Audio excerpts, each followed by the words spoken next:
रही है तो पतली लंबा हो रहा था जस्ट। ये दोनों बोल रही है कि इधर इधर।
That was a great performance, Dr. Bansod. So with that, it's my privilege to invite our first guest speaker, Professor Rajesh Sampath. Professor Sampath completed his PhD at University of California in Humanities with concentration in modern continental European philosophy of history and critical theory at the Critical Theory Institute. Over the last few years, he has published articles and conducted media interviews on the intersection of casteism, racism, and other forms of marginalization and exclusion of minorities in the global North and West and global South and East. In addition to publishing in peer-reviewed academic journals and book chapters in scholarly anthologies, Professor Sampath has written an op-ed for the Washington Post, a letter to the editor for New York Times, a short article for the Conversation, and the blogs for the Huffington Post, on various topics in comparative constitutional law, public and social policies. He appeared on a panel at HuffPost Live that discussed diversity, rights, and free speech at American university campuses. He appeared on Al Jazeera America's Sunday Evening News to analyze the 2015 Indian Supreme Court hearing on LGBTQ rights. Most recently, he was interviewed for a feature on critical race theory on WBZ Boston affiliate for the CBS News. In April of 2019, he was part of a small group of individuals invited for a summit in Dakar in Senegal. The gathering included members of Parliament of African governments, head of African region for Amnesty International, advisors to UN Office of High Commissioner of Human Rights on Minority Rights, and executive for several major international NGOs. The goal was to explore conditions to produce a new historic declaration calling for a ban against discrimination based on descent and work, DWD. That would include modern forms of slavery, caste, and other similar intergenerational hereditary based hierarchical systems across different societal, cultural, national, and religion context in Africa, South Asia, Asia, which are not covered in the existing UN declaration, conventions, and treaties. Professor Sampath is a lead investigator of program on social exclusion at the Heller School Center for Global Development and Sustainability. He recently joined the editorial advisory board of Springer Book Series in International Social Work and Springer Book Series in Social Work and Challenge and Change. So with that, Professor, if you are ready, it's over to you. Thank you, Nandagali Lali, for your kind introduction, and thank you for this gracious invitation to join you on this auspicious occasion to celebrate the birth anniversary of the great Dr. B.R. Ambedkar. It's truly an honor to be here and to try to attempt to follow in the magnificent and solemn presentation by the holy monks in Bangalore, and then the beautiful dance and song we just heard. So once again, thank you very much. I don't know how much time you want me to take for the presentation because I prefer to have discussion and interaction questions. So just if you can guide me, I'm happy to adjust the time. So 10 to 15 minutes? 10 to 15 minutes, that's perfect. Okay.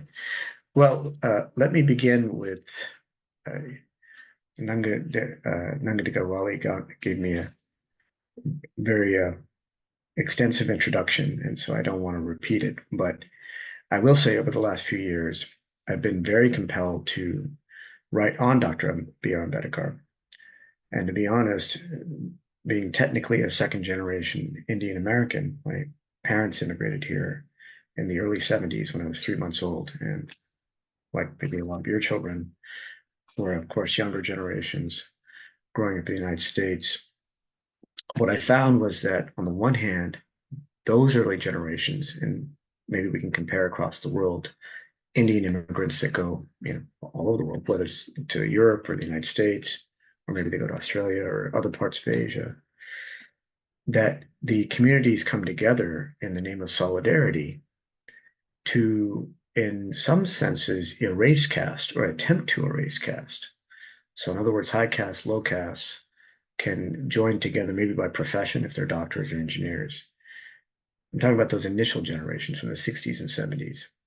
So those of us that actually grew up in these communities may not have been exposed to the severity of the caste distinctions that are still so prevalent in Indian society, and some would argue are only intensifying in terms of the systemic violence, particularly against Dalits, tribals, other backward castes, and then of course the plight of religious minorities, Muslims and Christians, for example, particularly under this current government. So what I'm trying to say is that attempts to maybe bury the issue of caste or not talk about it. It's just a matter of time where it starts to surface. And I was truly moved only when I became a professor 7 years ago, 2015. No, sorry, 2012. Meeting Dalit students from India coming and getting their master's degrees in my university. And me naively saying, oh, there's no caste, because that's what I was taught to believe, in the Western context, only to learn about the ongoing struggles, the daily monitoring of atrocities, the personal narratives of individuals who have faced, suffering, even younger generations. And so I had this great awakening. And they did introduce me to the works of Dr. B.R. Ambedkar, which I've been studying now for several years and trying to publish. And the first thing I want to say before I get to a particular text that I'd like to discuss by Dr. B. Ambedkar, it struck me that the whole world learns of Gandhi, of course, the great independent leader and the great figure and the mystic and the man who invented passive disobedience and nonviolent protest, inspired Martin Luther King, the civil rights movement in the United States. So the myth around Gandhi and to learn of Dr. B. Ambedkar, to me, poses the greatest paradox in the 20th century.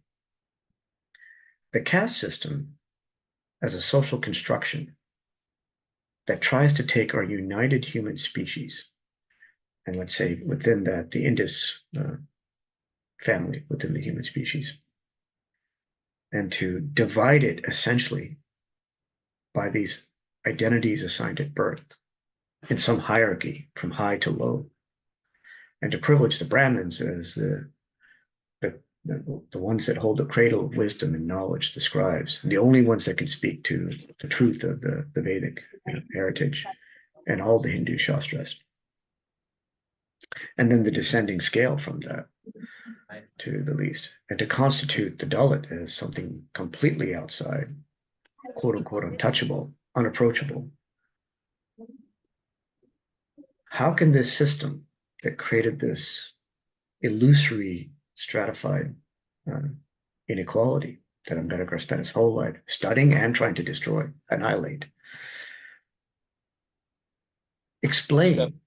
And can anyone explain to me, any Indian alive, or anyone familiar with the Indus community, can anyone explain how the greatest genius, the greatest mind, a mind that you can't even categorize, Dr. B. Ambedkar's excellence in so many fields, so many different degrees, PhD from Columbia, law degree, economics degree, lifelong student of and scholar of all the world religions, but in particular, of course, Hinduism. And as I'll get to, his miraculous event that culminates his life in terms of his attempt at liberation, the mass conversion to Buddhism in Maharashtra. The greatest mind was a Dalit. That question cannot be answered by high caste. And so it set me on this path to try to understand the linkage between the life that's lived. And many Western scholars have studied this, that it's with the oppressed. And the oppressed can take many forms. Maybe it's the poor. Maybe it's a minority by religious identity that's marginalized by the majority. We know that Dr. Ambedkar was a great advocate for the advancement of women's rights, women everywhere, within systems of patriarchy and capitalism, to be second to men. If he lived today, maybe he would have considered it. He wouldn't have been able to think it in his time, but the advancement of LGBTQ rights, or today we speak of disability rights, all the minority groups, that they have access to an insight into the human condition because of their experience that allows them to see what the great Du Bois on the Black American, African American side, also a contemporary of Dr. B. Ambedkar, and in fact, they dialogued in an attempt to create a discussion about racism in the United States, in America, and caste in India and South Asia. But as Du Bois said, the oppressed over time develop a second sight, a sixth sense, an ability to see into the depths of human nature. And that's exactly who I see Ambedkar as, a unique individual who had that extraordinary insight.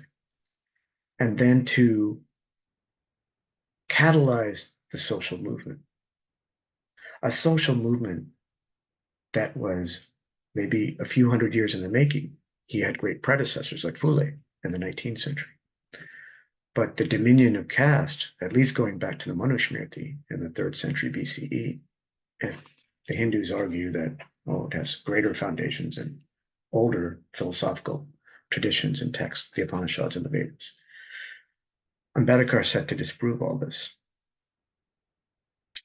That, in fact, we have to have a revolution in our minds about the very relationship between religion and society. And many of his works, The Philosophy of Hinduism, Riddles of Hinduism, a text that I want to share, the Buddha and Karl Marx, that unless religion serves the purpose of individual liberty, as many of you said, and the Holy Monk had mentioned too, liberty, fraternity, and equality, unless religion serves that purpose, it's useless.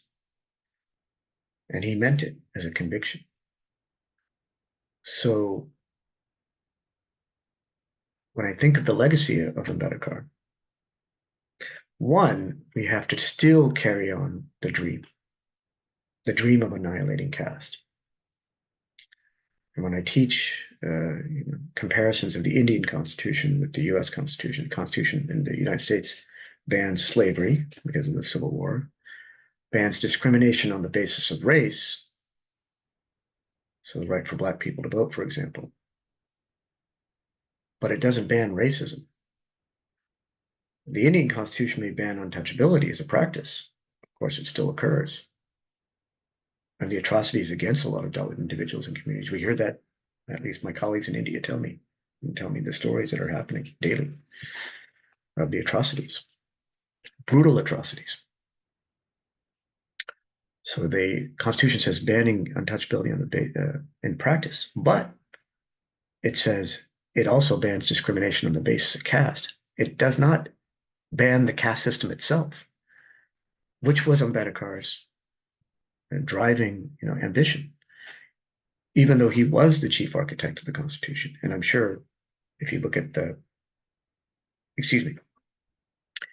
end quotes of the last statements by Dr. B. Ambedkar that we have on record, that the Constitution himself, that he himself, the genius behind the architecture of arguably the greatest constitution of any post-colonial society, drawing from the best insights of the French, American, British, but those that know about the Indian Constitution, very powerful and unique set of goals laid out in the Constitution. But it does not ban caste itself. So how do we achieve that? Let me draw your attention, and you can tell me, and I have about 5 minutes, maybe 7 minutes. Sure. Yeah. Sure. Okay. You complete your thought. If it needs to take more time, you finish your thought. Okay, sure. And then we can have a discussion. I will need to be able to share my screen, so if you can make me co-host, I can do that. Sure. Great. And just, can everybody see this text, or should I make it bigger?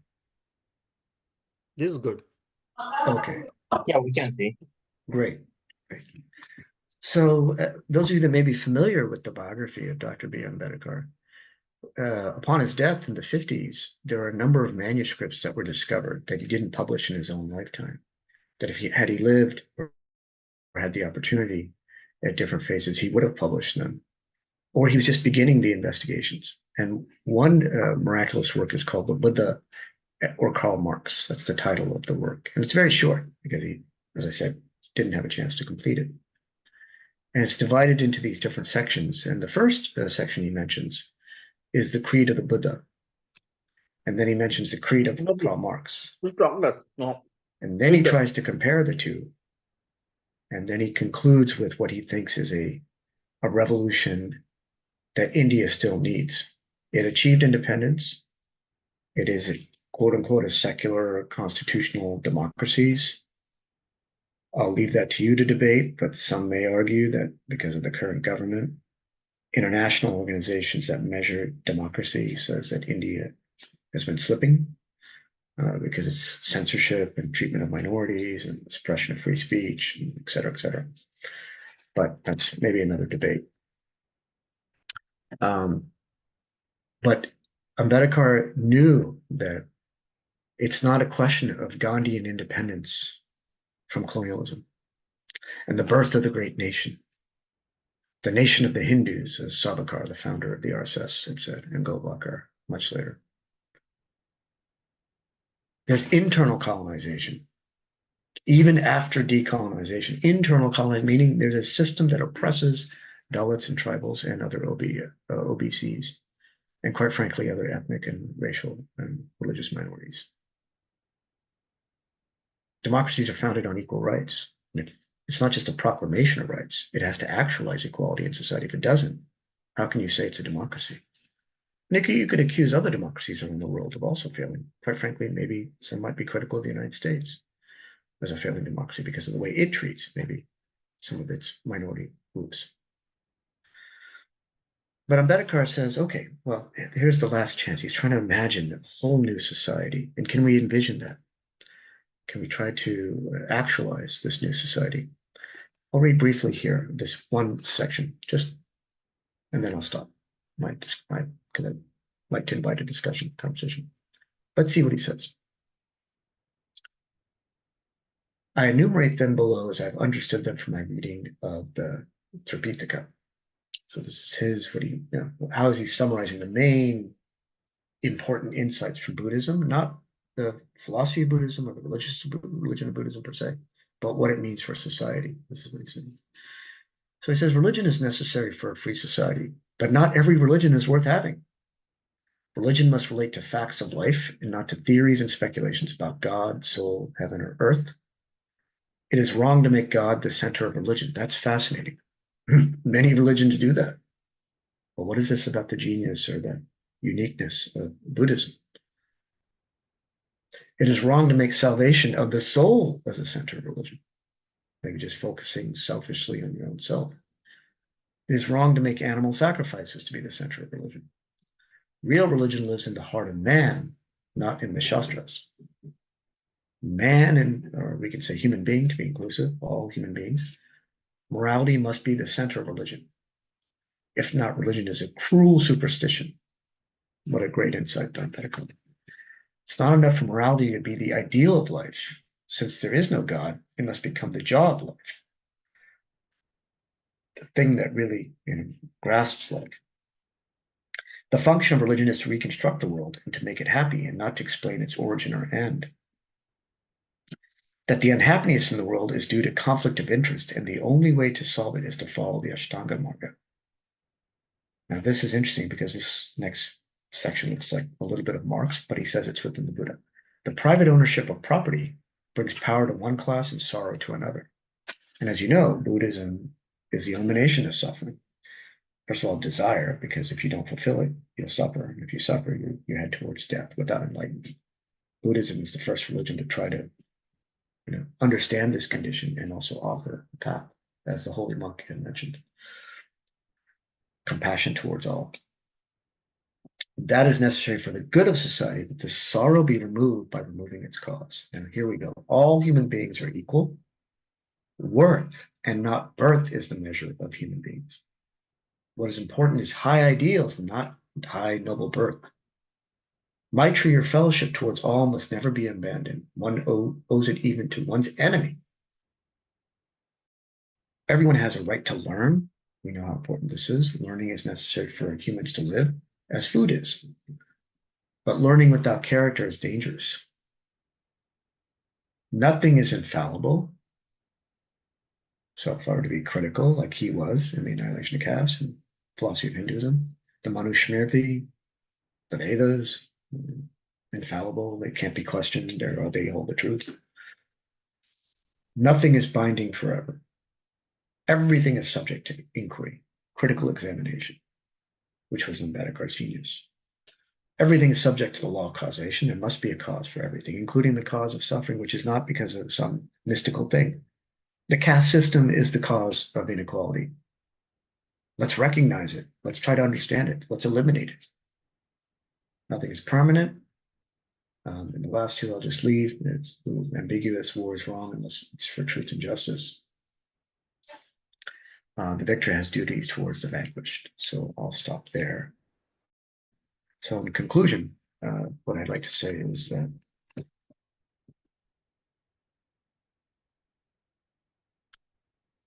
people praise post-colonial societies throughout the global South and the East for achieving their justified independence from the European colonizers. India is one. The Indus region before partition. So that includes Pakistan and Bangladesh, all the colonies. African countries, quite frankly, many of the Middle Eastern countries, Latin America, but they decolonized earlier, Spain and Portugal, and then many parts of Southeast Asia and Asia. Practically the whole non-Western world was colonized. We all descend from a colonized system as people of Indus ancestry. So it's right to acknowledge this, the power of freedom. But what makes this challenge of overcoming caste and the legacy of Dr. B. Ambedkar, the singular figure of the 20th century, as I said, is to imagine as independence from European colonization is taking place and the establishment of a democracy. India prides itself on the biggest and the largest and successful democracy by election, no electoral violence, and highest participation rate because India has the most people. But before the democracy, now that we have a democracy, for Ambedkar to talk about the internal colonization that's still present in the society, that until we eliminate caste, there's no point in talking about a true democracy. And my question for the group is, which is unthinkable in Western secular systems, by the way, and certainly secular communist systems like China, maybe India. Buddha and Buddhism can help us reconceive a democratic society. And many of us may not want to think about it, but Ambedkar did. Do we have to bring back Marx? If you don't want to eliminate capitalism because you think it's impossible, then at least try to acknowledge the ethical responsibility within capitalism to take care of the least advantaged, which are the poor, which connects back to the Buddhist principle of compassion, and also to embrace the poverty because you shouldn't desire anything. So I don't have time to develop the full Ambedkarite framework for Buddha and Marx, but I'll leave you with that. Can we move in the direction of a Buddhist democratic system? And is that really the only antidote to eliminating caste? Because right now, no one sees caste disappearing, certainly in India. And as my work and others have shown here in the United States, if it begins there and Indians go everywhere, caste comes with it. And is very much alive in other contexts in the West. So thank you for, I wish we were all together in person, and I do hope that we have a chance in the future to meet in person, and I'll pass it back to you, Nanda Gowali, but thank you again for this wonderful opportunity to meet with you. Sure. Thank you, Professor. Anyone have any questions for Professor?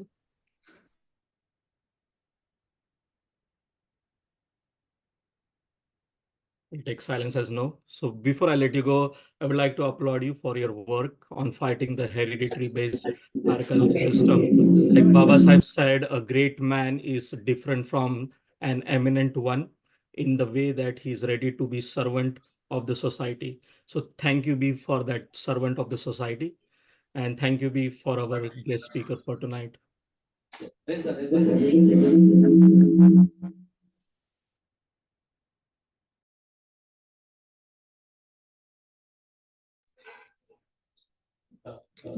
Dr. Sampath, are you still there? I am. Yes. Thanks. I really appreciated listening to you. There's quite some echo. Yep.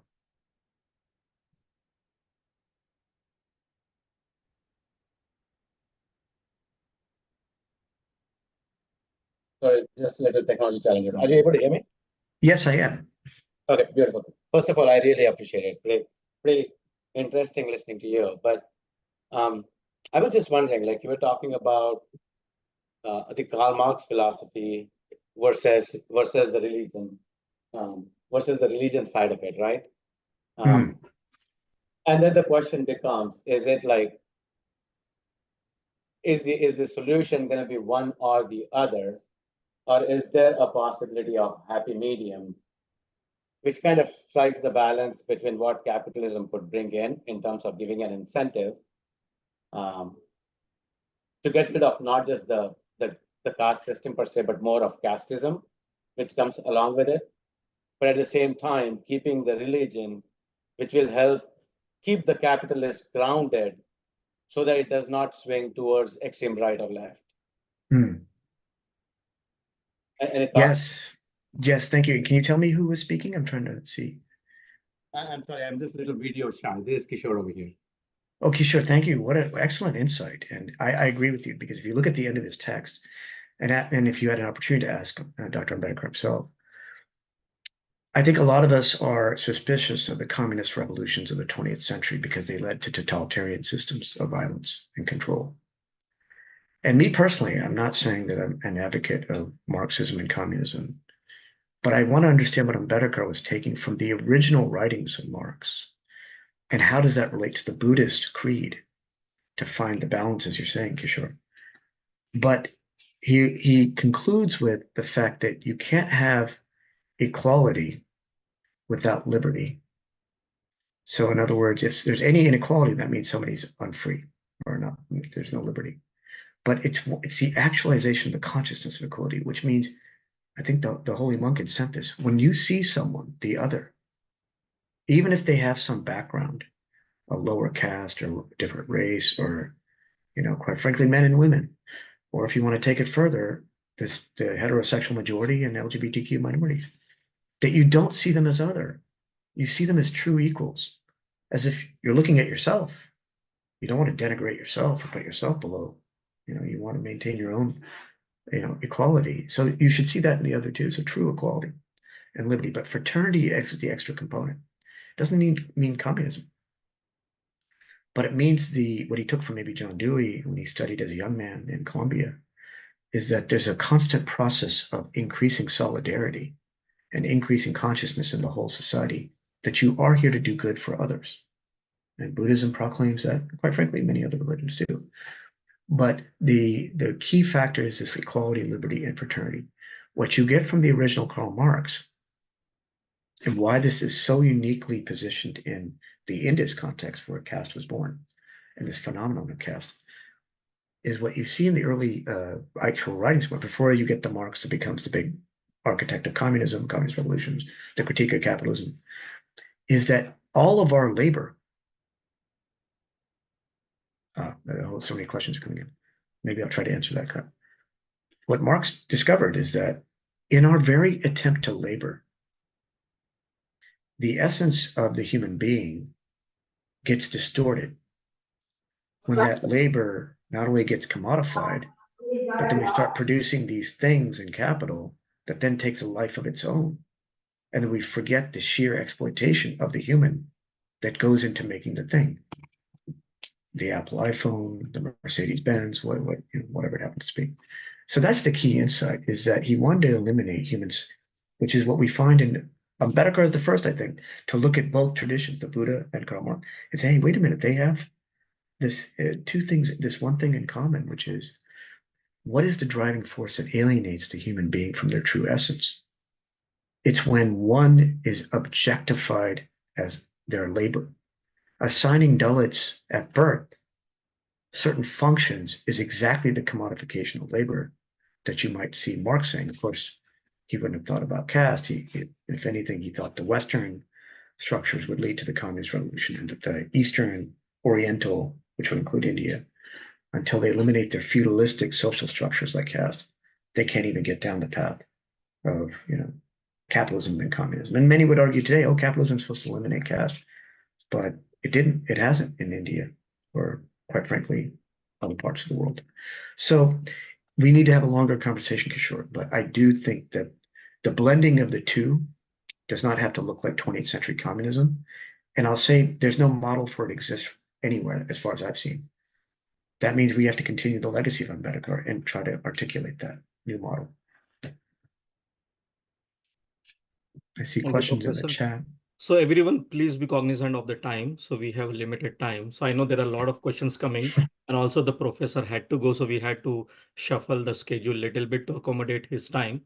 So if there are any questions, please drop it in the chat, and we will make sure that we will take it to the professor, and then we will get you back the answers. Thank you once again, Professor. And moving on further, so now we will get more updates from various Ambedkarite groups. So let's start with Ambedkarite Association of North Texas, ANA. So Smita ji is the president, but she has nominated Ashish Patil from Austin to give the update about ANA. Ashish, if you are ready. Yes, just one sec.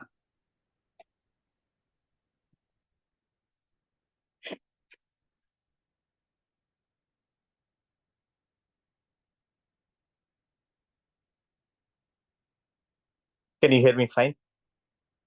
Yes, go ahead.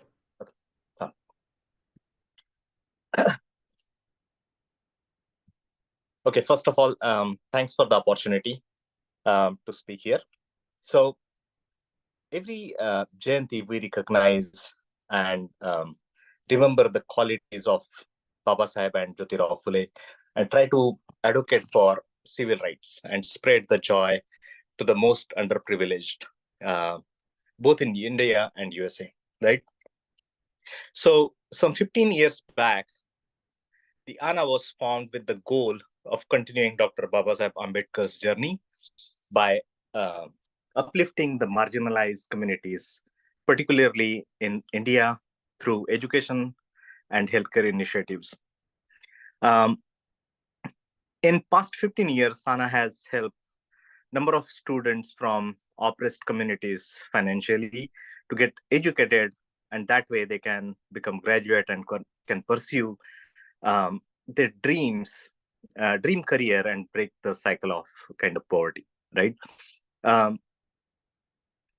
ANA added healthcare as part of its vision when we saw disparities in India's healthcare system during the COVID and started our own COVID hospital so that no one from oppressed communities die just because they don't have access to healthcare. There are so many other initiatives that we have done in past 15 years, such as organizing women empowerment workshop, establishing community kitchens, donating laptops, providing career counseling, organizing blood donation camp, etc. In alignment with our vision, with our mission, ANA is actively promoting teaching of Buddha and Dr. Ambedkar on equality, liberty, and we assisted 10 plus states in recognizing 14th April as Dr. Ambedkar Equity Day last year. Additionally, we are distributing Baba Saheb's writing and speeches to universities, libraries across USA, and are persistently advocating for caste protection for South Asians in USA and Canada. We were one of the key organizations passing caste ordinance in Seattle and SB 403, which was bill to add caste as protected category in California. As we continue our journey towards ANA's mission, we draw inspiration from individuals like you all who share the vision for better world. Thank you. Jai Bhim. Thank you, Ashish. Jai Bhim. So I would have to change the program a little bit because there is a small young speaker. She is waiting for her opportunity. Her name is Sharvi Ashish Borkar. She is 8 years old. She lives in New Jersey. She likes reading, writing stories, and gymnastic. She will talk a brief about Dr. Baba Saheb and his contribution to the society. So with that, Sharvi, are you ready?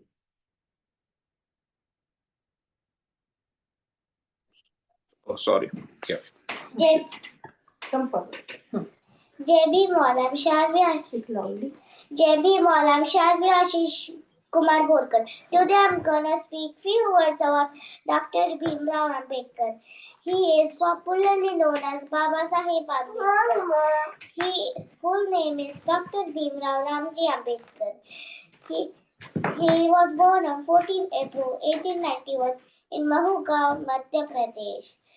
He is the first Law Minister of independent India. He is a social reformer, economist and politician.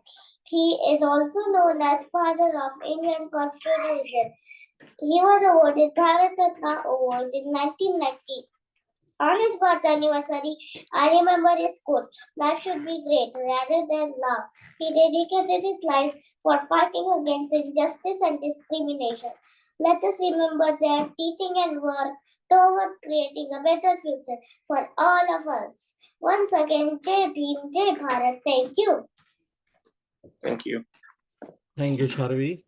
It was a great speech. Special kudos to your mom, who was continuously following up with me so that your speech gets added to the program. Thank you once Thank you. again. Thank you for giving us opportunity. Thanks. So keeping the theme of a young participant, so now we will go to a bad girl. Her name is Ara Sahu. She is 7 years old and she would be doing a dance performance. So let me play the video just to avoid network issue.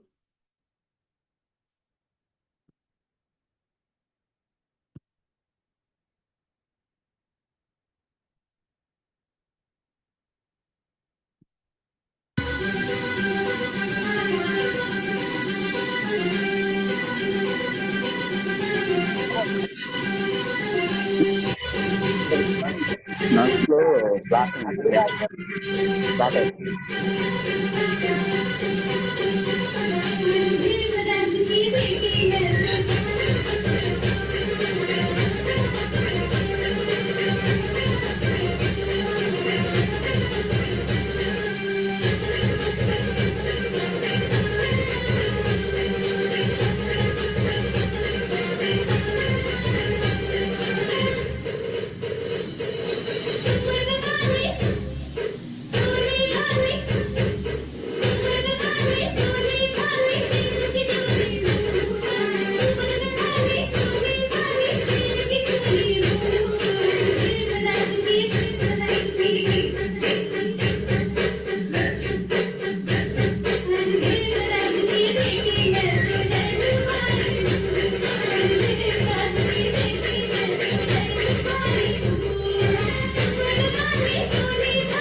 What a great performance, Ara. You made all the ABAT folks proud. So now let's move on or continue with our updates on the organization. So I see Roy, you have joined. So he would give an update about Global NRI Forum. Roy, over to you.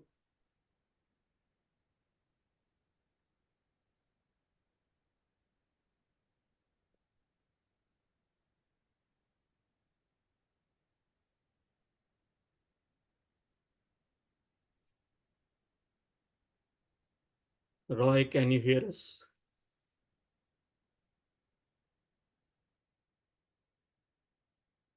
Okay. So if not, we will move on. So now we will move to another performance. And the performance is by Mrs. Maya Hiwale. She is the daughter of late Shri D.G. Gavai, who was the first member of parliament of RPI from Buldhana district of Maharashtra state. She regularly takes part in the cyber celebration of the Baba Saheb Ambedkar Jayanti. She is married to Milind Hiwale and she presently lives in the city of Mumbai. Singing song for Baba Saheb is her passion. She has full respect about Buddhism and Ambedkarite ideology. And again, to avoid the network issues, we have requested a video from her, which I would be playing next.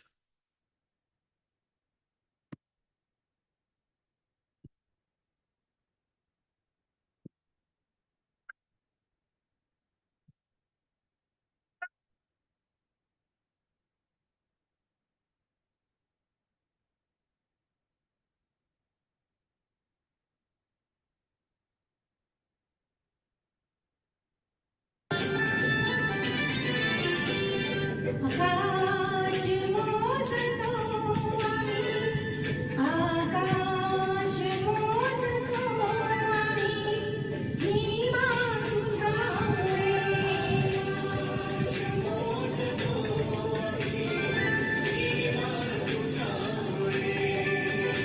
आकाश मोजतो आम्ही, भीमा तुझ्यामुळे. आकाश मोजतो आम्ही, भीमा तुझ्यामुळे. वादळही रोखतो आम्ही, वादळही रोखतो आम्ही, भीमा तुझ्यामुळे.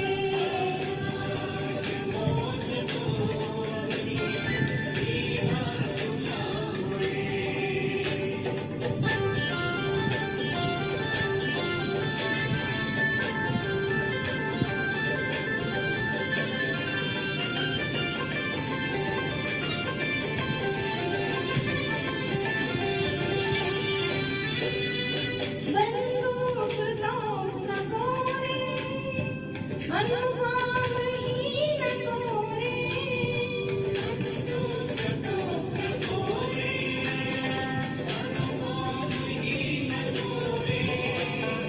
बंदूक तो नको रे, अनुभवही नको रे. शब्दाने शब्दाने शब्दाने मारतो आम्ही, भीमा तुझ्यामुळे.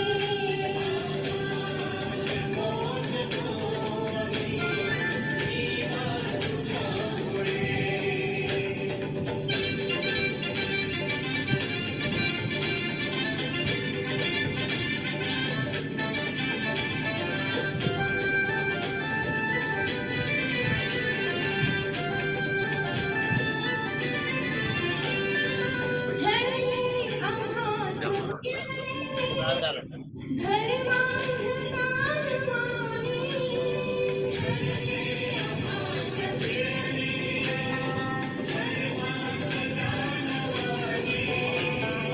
झळले आभास फिरले, धर्मांध तारवाने.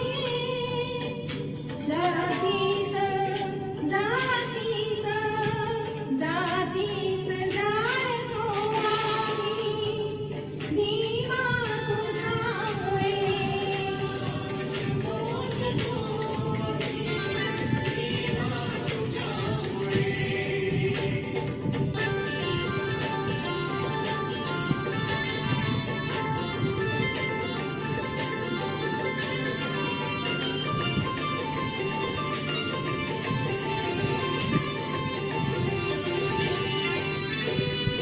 शिरकावले तरीही वंदन तथागताला.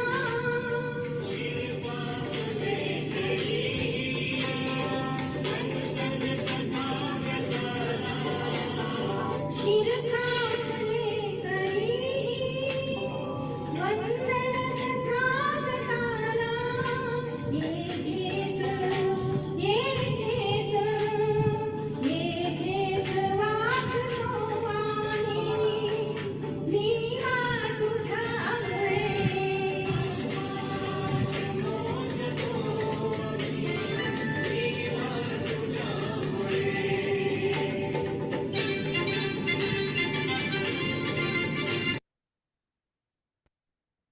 Again, a great performance, Mayaji, like every year. So looks like we have Roy joined. So Raidasa Roy Manthena. He would be providing us the update on Global NRI Forum. Roy, over to you. Yeah, thank you. Thank you so much, Kamlesh. I'm outside. Jai Bhim to everybody. And I would like to show where I am. This is the Arts College in Usmani University. And people are gathering here. It is a run for Ambedkar, very symbolic. And we are going from a simple celebrations within the four walls to the outside celebrations. I'm here participating in Run for Ambedkar in Hyderabad. And it is a very exciting event. And thank you for Kamlesh and your team for inviting me. And I'm part of Global NRI Forum. This Global NRI Forum was formed about 3 years ago. And following the footsteps of our Maharashtrian Ambedkarites, you are the torch bearers of Ambedkar ideology wherever you go. And South, we are a little bit dormant, and but we are inspired by your work all over West. So Global NRI Forum formed for advocating rights of diaspora, and especially the Telugu people came together. Later on, people from all over states, United States and UK and Canada joined this organization, and the Global NRI Forum is one of such organizations where we also ventured into the political empowerment, which is a sensitive area. We made a lot of progress. We learned a lot of lessons in these 3 years. But this organization was able to bring around 400 plus people in USA. And we are focusing on education and healthcare, women empowerment, and social justice. And the Global NRI Forum, in a short period of time, it's become very inspiring force in Telugu states. I've been in India for a few months. We are able to collaborate with the local Ambedkar organizations. So the people in India, friends, all of you, I know many of you joined from other organizations, AIM, Boston Study Group, and many other groups. So people in India are looking for diaspora to engage on the ground. And I'm here for almost 6 months.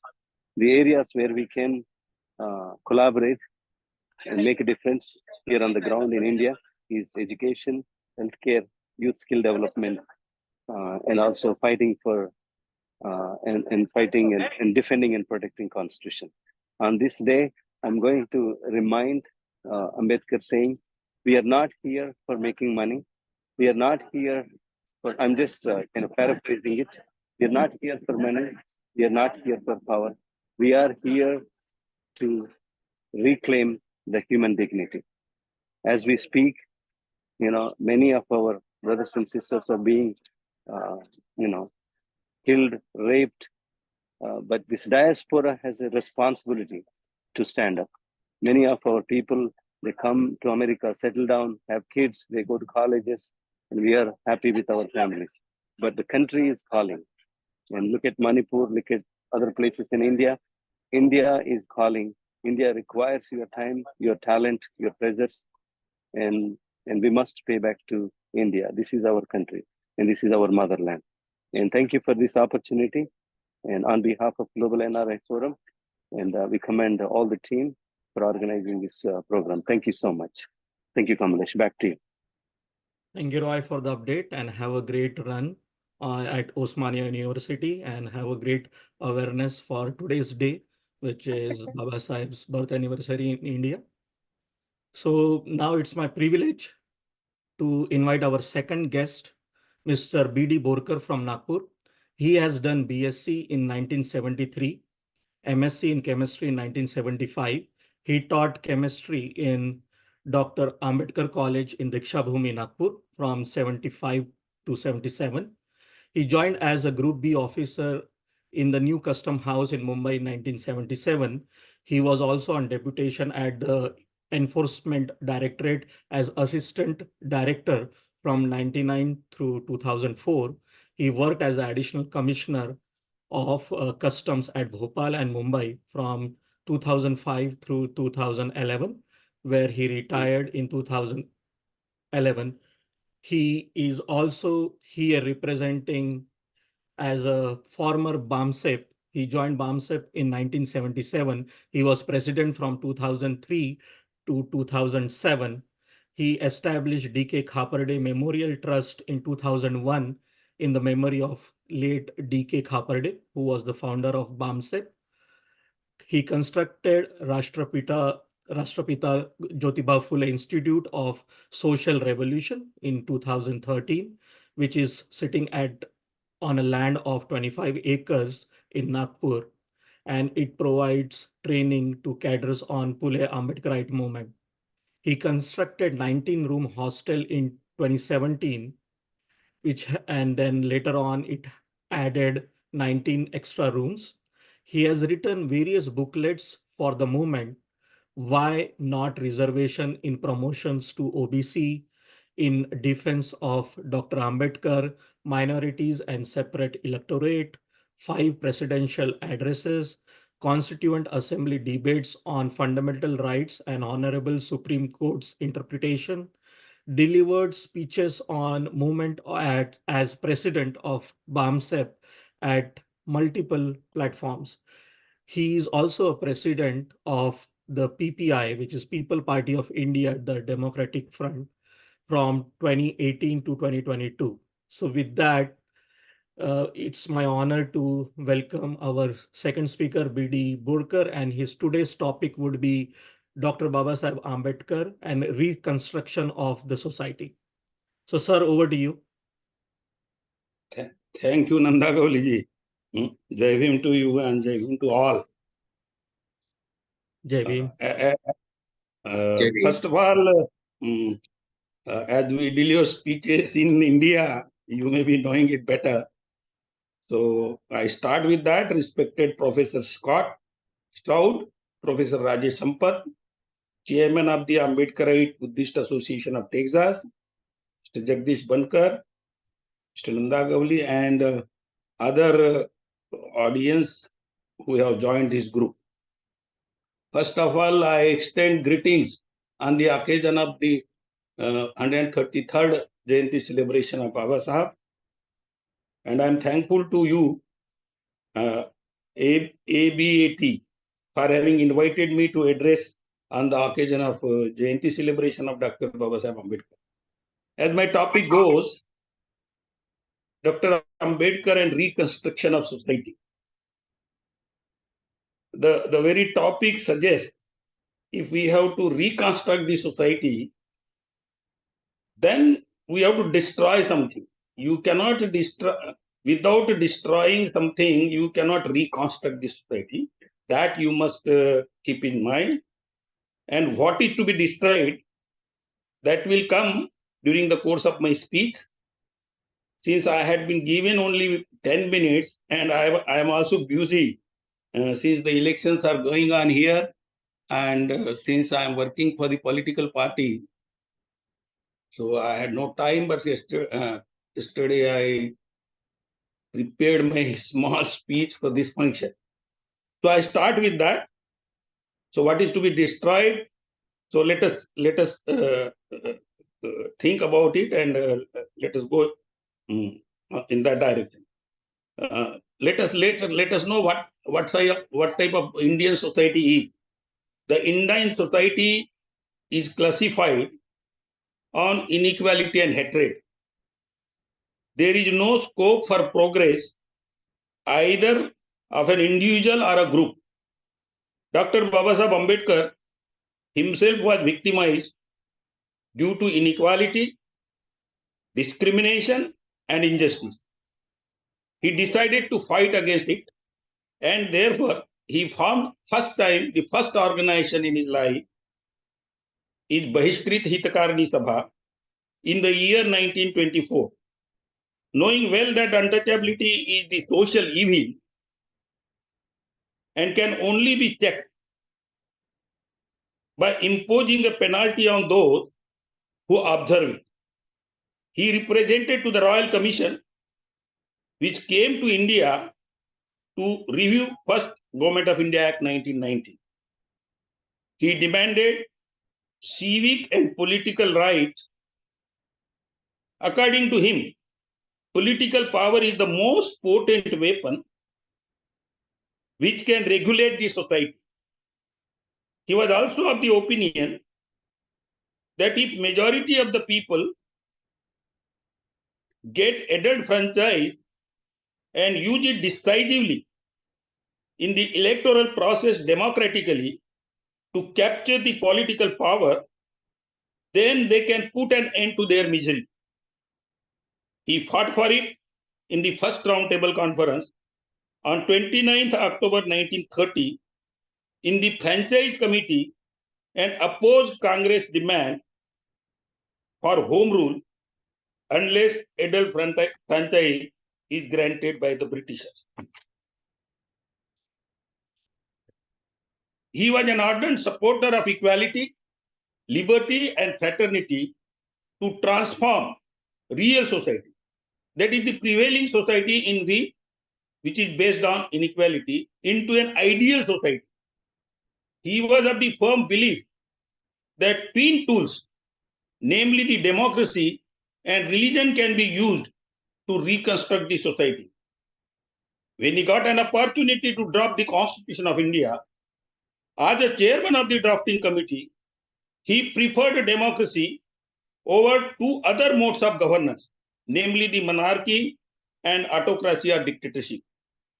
He said, no dictator or monarch shall listen to the voice of the people because his will is a law, whereas in the democracy, the laws are made by the wishes of the majority of the people through their representatives. People know better what is good for them and what is not. Since the majority of the people were denied equality in unjust prevailing society, they can use the power of adult franchise in a democracy to get justice. The point is, though there is an adult franchise and democracy is a governing principle through secure liberty, equality, and justice enshrined in the preamble of the Constitution, why is there still an injustice and inequality in India? I feel the ruling class, oligarchy, does not want the Constitution to be implemented in its letter and spirit because they will be the loser of their absolute power to corner the benefits of governance. But then why the vast majority who would be benefited through democracy use it in their favor? I feel the vast majority is ignorant about the fruits of democracy and power of vote, which Dr. Babasaheb Ambedkar laboriously secured for them, unless they are awakened.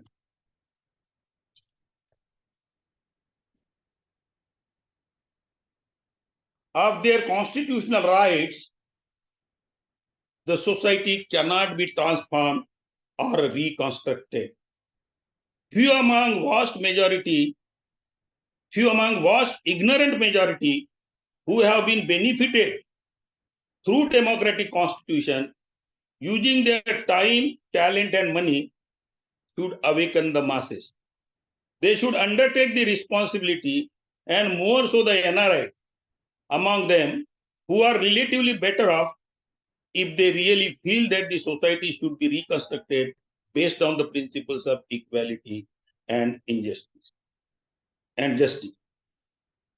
In an interview given to BBC in the year 1955, when an American journalist asked Dr. Babasaheb Ambedkar whether democracy will be successful in India, his point blank answer was no. When the question was put to him again, why not? He said that the social structure in India is not compatible with the democracy. The social structure, that is the caste system, is based on inequality, whereas the democracy demands equality. We still want democracy in India because that is our last hope. In other two system of governance, we can never progress. Therefore, for democracy to succeed, for reconstruction of society, we must put all our energy to demolish caste structure. All laws are made and the policies are supposed to be framed under the dictum of the Constitution. The laws are made to guide the society. Anybody who violates law can be punished. But as we observe, and despite the provisions for punishment, they are violated and crimes are taking place every day. Therefore, there should be a permanent guiding force to govern the society. These governing principles one can find in the religion. When Dr. Ambedkar did not limit to the problems of untouchables, but advanced his vision to the problems of mankind, he turned to his master. He said, "My social philosophy has roots in religion and not in political science. I have derived them from the teachings of my master, the Buddha. He incorporated fraternity along with the liberty and equality in the Constitution. These three words cannot be separated from each other. They are unity in Trinity. Absolute equality will leave no space for liberty, say for freedom of speech and expression. And there will be no progress of individual. Similarly, if there is absolute liberty without equality, then it will lead to anarchy. It is the fraternity among the fellow citizens that will alone transform and keep the society in peace and tranquility. That is the reason Dr. Ambedkar has given highest priority to fraternity. He said, it is another name of democracy. It is primarily a mode of associated living. The responsibility of fraternity plays more on so-called high caste. If they do not have fraternal feeling towards their fellow citizens, how can they think of equality and liberty in the real sense, which they have enjoyed themselves and denied to vast majority for ages? It is in their interest to use political democracy to establish social and economic democracy. Or else, as Dr. Ambedkar has warned, the very vast majority of people who have been denied the fruits of democracy, they will blow up the political structure which the Constituent Assembly has laboriously built. Thank you, Mr. Nandagavli, having invited me here again. Thanks. Thank you, sir, for joining and being our guest of honor. We definitely like your suggestions. And like Baba Sahib said, cultivation of mind should be the ultimate aim for human existence. And as you said, we should not be ignorant and we should know our rights, which are given by the Constitution by Dr. Baba Sahib Ambedkar, and then work towards removing the caste system. Thank you once again. So with that, we will continue with our theme of getting organizational updates. So we'll move on to Sandeep Chauhan. So he's joining us from Atlanta. He would be giving updates on Jai Bhim Atlanta Group. Thank you, Gauli, for giving me this opportunity. I am Sandeep Chauhan from Atlanta. And, we just wanted to, first thing is, my Jai Bhim wishes and to all on the occasion of Baba Sahib Ambedkar Jayanti and Mahatma Phule Jayanti. Thank you to all. We are a small group here. We are not a registered organization in Atlanta, but a small group. Few years ago, there were 4 families, but right now we have around more than 100 people in our group. So we celebrated our Jayanti also today here in the small group, and also regularly we work closely with other organizations like you have mentioned, whether it is Ambedkar International Center or ANA, Ambedkar Association of North America, AIM, and other organizations for whatever events are conducted at the US level. So we closely work with them, closely participate in those events and things like that. And here also locally in Atlanta, we work closely with organizations like there is Periyar Ambedkar Study Circle, there is GNF, as Roy brother has just mentioned, Global NRI Forum. There are a lot of South Indians here from Telugu states and other states.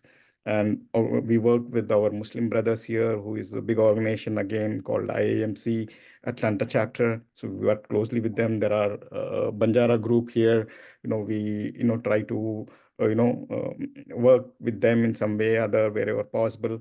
So we are growing as a family. The good part of Atlanta is that a lot of students are coming here. There are people who have passed, taken their PhDs from universities like Georgia Institute of Technology and various other universities, and some of them are here, some of them have passed and left, and new students are joining in here for doing their PhDs and also their postdocs here. So we are growing family. We are all inspired by only one person, one reason. We are all here because he was, Dr. Babasaheb Ambedkar. So we are all motivated by his thoughts, by his principles, and try to do best, not just for within US, but also try to, in our own ways, try to work on various initiatives which are, bringing changes in India too. So thank you for giving this opportunity. So just like all other, 100 members, I'm also one of the, member of the Atlanta group. So thanks. Thank you, Sandeep ji, for the update. So moving on to the updates. So we'll now go to Dr. Suresh Kumar, who is joining us from Houston. He would be giving update on AIM Houston. Jai Bhim, happy Ambedkar anniversary birthday celebrations. I'm Suresh Kumar. I'm the president of the AIM Houston chapter. I would like to update you all about our chapter in Houston and our activities. First, we're going to have an Ambedkar Jayanti celebrations on the 21st of April. That's next week, in a banquet hall, which is going to hold about 75 to 100 people. We are going to have guests from Dallas, Austin, and San Antonio. And our guest speaker is going to be Professor Rajesh Sampath, who just spoke here a few minutes back. And Indian Consulate General, he will be here for the function too. It's going to be a 4-hour function starting at 11 to 4 p.m. We're going to have speeches and cultural program, etc. And apart from that, our organization or our chapter, which has few active members and many passive members, but we all come together for occasions like this. And we have an annual membership to be a member of the chapter, and we contribute regularly for other activities on behalf of AIM Center. And another important update I want to give you all is we own a piece of land in Houston, Texas, just outskirts of Houston, Texas. And we are planning to build a 2,000 square feet Ambedkar Center, which is going to have a conference hall and a kitchen downstairs and a library upstairs with a couple of bedrooms, which is going to be used by students or scholars who is going to be coming from India to settle down here or give speeches or, for activities related to Dr. Ambedkar. And the upstairs also is going to have a library. Regarding this, we had a worldwide virtual meeting about 6 or 7 months back to let everybody know what's going to happen and how we are going to proceed. The present stage on that is we approach an architect and the plans are being drawn.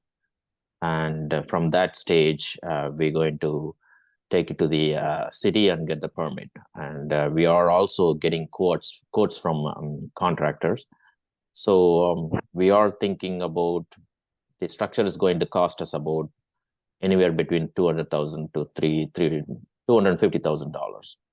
So that's our budget, and we are going to have raise funds from members all over the world, approaching all the organizations who are spreading the message of Dr. Ambedkar. And that's where we are. And thanks for having me here. And, Jai Bhim, everybody, and happy anniversary. Thank you. Thank you, Dr. Suresh, for the update. So we'll move on to Anil Wagde. So he's representing AIC. So Anilji, over to you. Jai Bhim, thank you, Nanda Gaudi. Jai Bhim, everyone. Happy Ambedkar Jayanti to everyone. Thank you for providing this opportunity to talk about AIC. As you are aware, Ambedkar International Center has been working along with multiple other Ambedkarite organizations to further the issues that affect Ambedkarites. As Dr. Ketkar talked about a century ago, wherever Hindus go, caste will follow. Caste has indeed reached American shores. It came to prominence in Cisco caste discrimination case in 2020. Ambedkar International Center filed an amicus brief in this case, stating caste is a reality in South Asian population in the US, and caste discrimination is real. The Cisco caste discrimination case will come up for arguments in the American courts in July 2025, that is next year. We stood up as Ambedkarites, as Ambedkar International Center in Cisco caste discrimination case because Hindu American Foundation filed an amicus brief stating Cisco case is an insult to the Hindu religion or is trying to insult Hindu religion. That is when we decided that we need to stand up and file an amicus brief, consulting our academics across the world. The caste struggles, of course, continue. Getting caste declared as a protected category in the universities and various cities is an ongoing battle. This issue, which will impact us badly, needs to be fought. Awareness needs to be spread among the American society, and we have been very successful in keeping this issue front and center.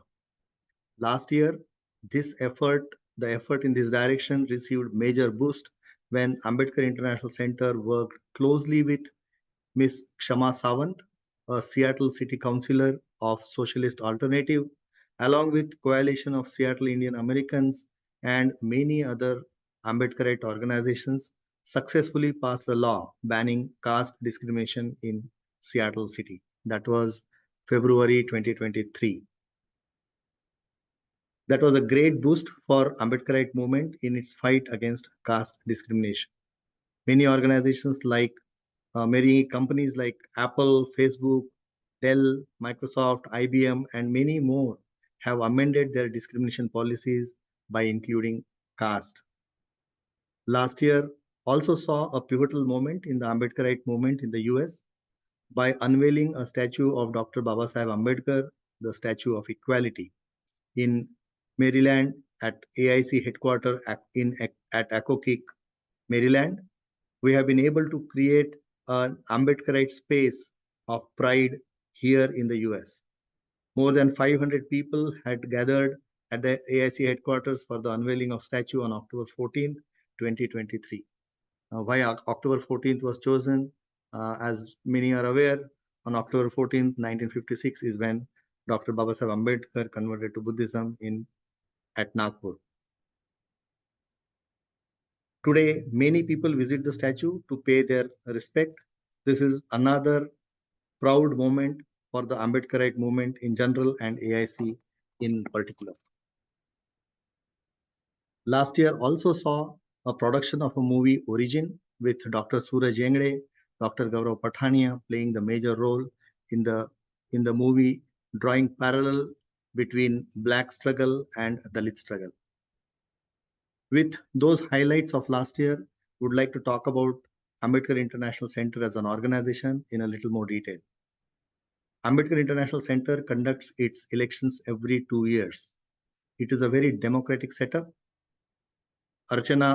Miss Archana Gedam is the current president of AIC. There has been special emphasis on getting women on the board. We have a long way to go, but we are sincerely trying to encourage women participation in leadership and in the membership.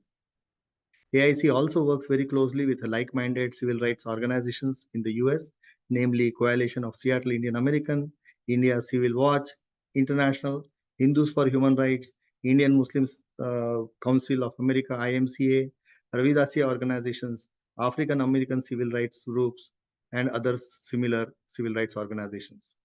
These coalitions are important for our struggles, and we also must join these orgs in protecting civil rights of the downtrodden. AIC is a very diverse group. It has people from all the states, UP, MP, Rajasthan, Telangana, AP, Tamil Nadu, and almost every Indian state is represented in AIC. It is a very diverse, including, of course, the Maharashtrian. Some of the discussions on the Ambedkar International Center groups are reflection of given the diverse nature of membership, some of the discussions are very reflective of what is bothering the society in general. One of the discussions we notice is why Buddhism? Why people, especially from Maharashtra, insist that to qualify as an Ambedkarite, one has to be a Buddhist. They are exasperated by people who insist that people should become Buddhist.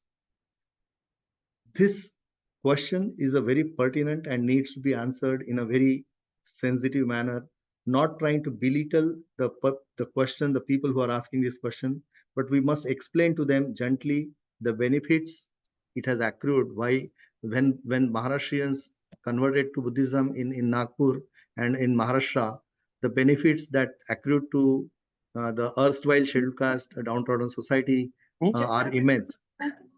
Today, the Buddhist religious people are the most number of the literates are highest in the religious group, except probably Jains. The Buddhist women are highest in employment. Unfortunately, the divorce rates are also high, but that is also a positive sign in the sense women are educated, employed, self-dependent, independent, and therefore, if the marriage doesn't work out, they are able to break. These are positive, progressive signs, and this has been possible because of the conversion.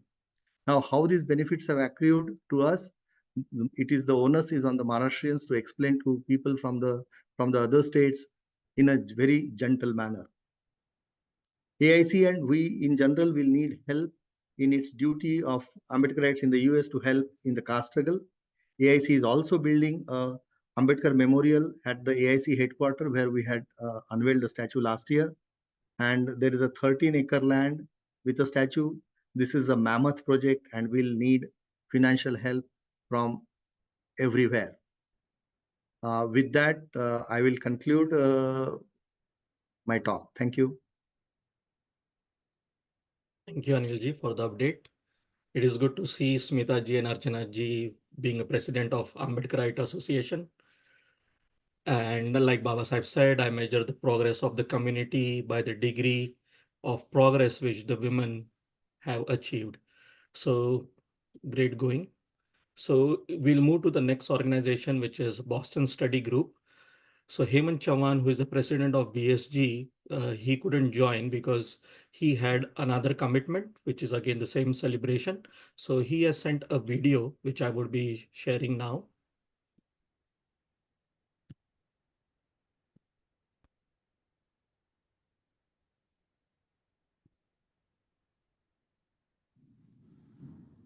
Jai Bhim everyone, this is Hemant from Boston Study Group.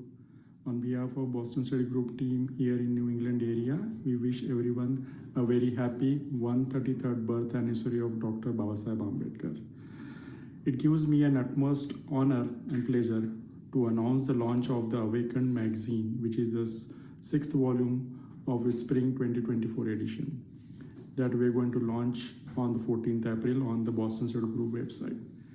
The Awakened is a magazine that provides a platform for all the Ambedkarites in the diaspora to share their thoughts, views, talents to enhance the Ambedkarite movement. BSG recently partnered with the Brandeis University on October 2023 on the 6th International Conference on the Unfinished Legacy of Dr. B.R. Ambedkar. The conference focuses on the role and effectiveness of the laws in the annihilation of discrimination associated with the institution of caste untouchability in India and other countries with caste histories. The Honorable Dr. Justice Dhananjay Chandrachud, the Chief Justice of India, was the keynote speaker. On this conference, the BAG hosted two panels. The first panel was on the perspectives of Dr. B.R. Ambedkar's vision of equality and its current status in India. And the second panel was on the caste, Ambedkar and policy, reflections from the young Ambedkarite researchers in India and the USA. These two panels complement the broader anti-caste activism and policy work of the Boston Study Group in the Commonwealth of Massachusetts and the New England area. The panel further reflects on the philosophy of Dr. Ambedkar with the empirical indicators in the areas of education, policy, activism, and fulfillment of constitutional guarantees for the caste oppressed people in India. BSG also celebrated on this conference as Dr. B.R. Ambedkar's Equality Day on Saturday, October 21st, by hosting a cultural event during which is with the renowned classical singer Pandit Sudhakar Chauhan. BSG team, as you are aware, we are doing a caste awareness workshop across all the universities in the New England area. Recently, Boston Study Group hosted a caste awareness workshop with the South Asian student group in the Brandeis University as well as with the Wellesley College here in the Boston area. BSG commemorated the 67th death anniversary of Dr. B.R. Ambedkar at the Goldfarb Library in the Brandeis University. This day serves as a solemn occasion for reflection and remembrance, prompting individuals to contemplate the strides made in upholding the ideas set forth by Dr. B.R. Ambedkar. Beginning of 2024, BSG's flagship event, Ambedkar Lecture Series, hosted 6 women speakers. Ambedkar Lecture Series provides a platform to discuss on various social issues by Ambedkarites, thought leaders from all over the world, allowing them to reach out to the global audience. BSG is celebrating the Equality Days on the occasion of 133rd birth anniversary of Dr. B.R. Ambedkar in the Boston area on April 13th. And we are hoping that we will have around 150 people to attend this from the diverse communities around the Boston area. This event is supported by the 7 different sister organizations in the New England area, as well as the Mass Cultural Council of State of Commonwealth of Massachusetts. Also, I'm very glad to tell you that BSG will be celebrating the birth anniversary of Dr. Ambedkar for the first time in the campus of University of Massachusetts at the Amherst. There is a Baba Sahib bust we have set up in the Du Bois Library in the University of Massachusetts Amherst, and we will be celebrating this with the South Asian student group for the first time. For this Equality Day, BSG also submitted the proclamation to the 6 different states in the New England area, and recently we got the proclamation to celebrate April 14th as Equality Day from the Vermont and the Connecticut states. We are hoping to get the proclamation very soon from the New Hampshire as well as the Massachusetts states. With that, from the team of BSG here in the New England area, we wish everyone a very happy birth anniversary of Dr. B.R. Ambedkar. Jai Bhim. Thank you. Thank you, Hemanji, for that update. So I will be passing now the baton of hosting to my peer from ABAT, Atul Shinde.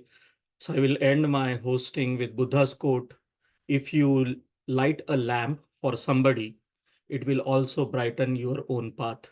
So with that, Atul, over to you.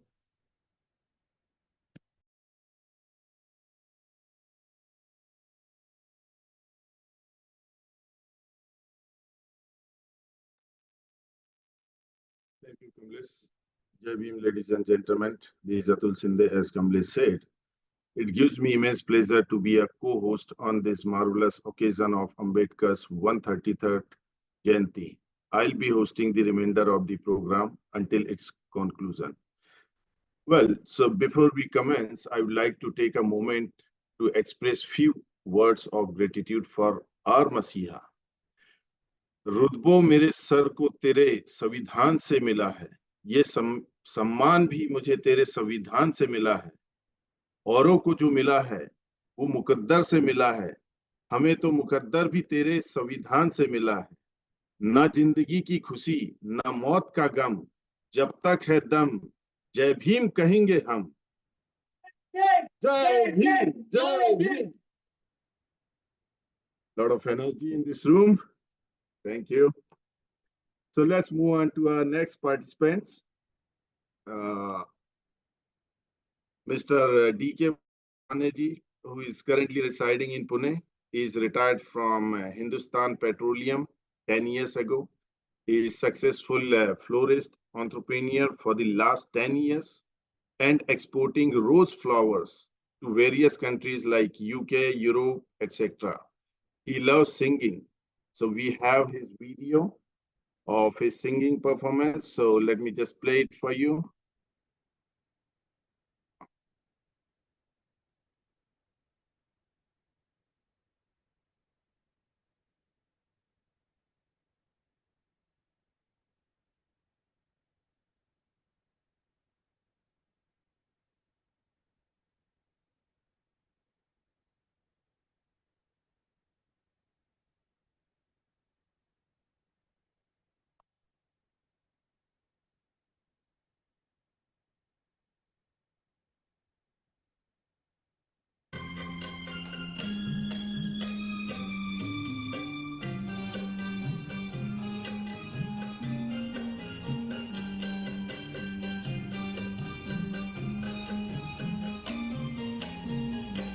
छाती ठोकर हे सांगू जगाला, छाती ठोकर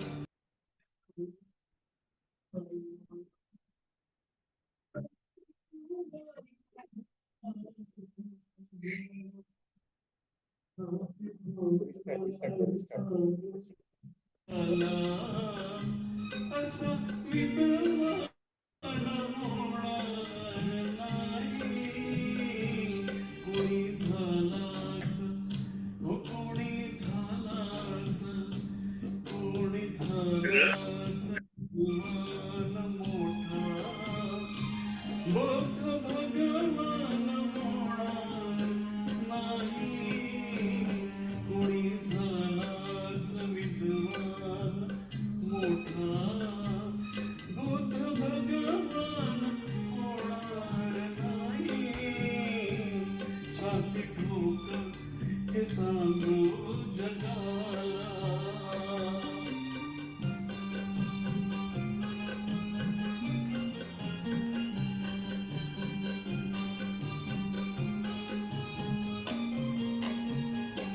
दिन दुबळ्यांची उडवून सुस्ती, चातुर्वर्ण्यांची जिरवून मस्ती,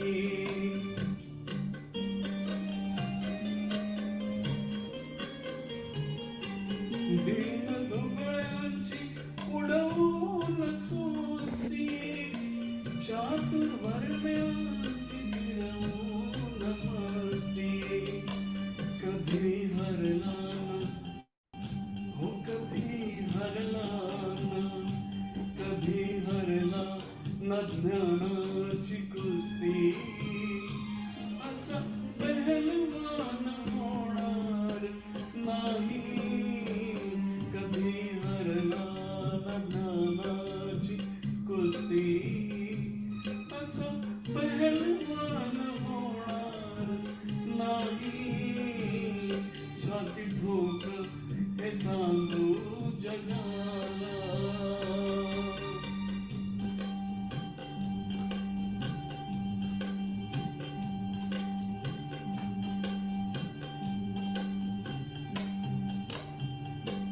ज्याच्या घटनेवर चाले राज, ज्ञान वैभव हे त्यालाच साज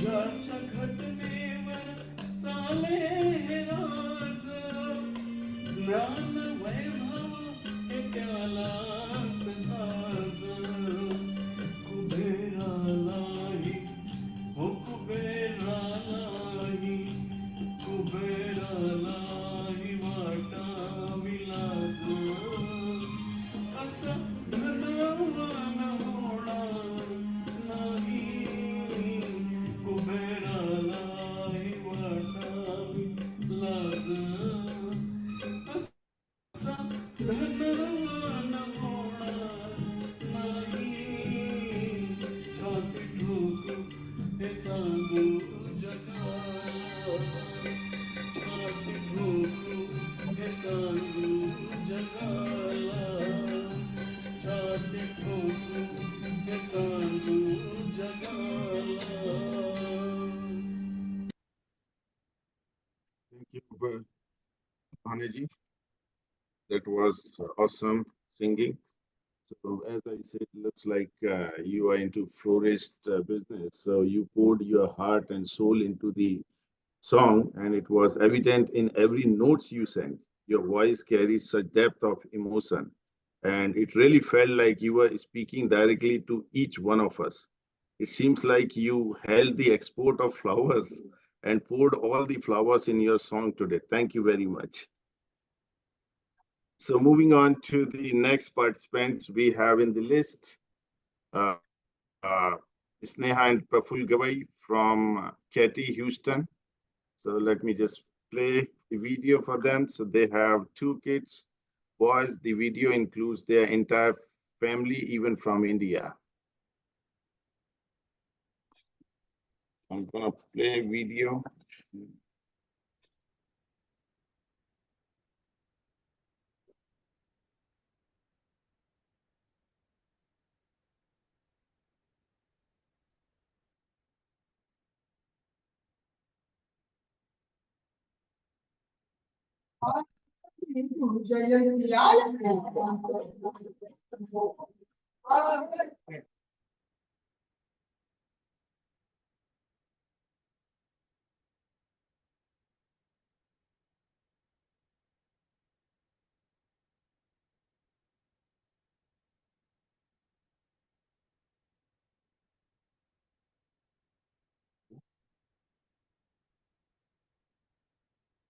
आली भीम जयंती आली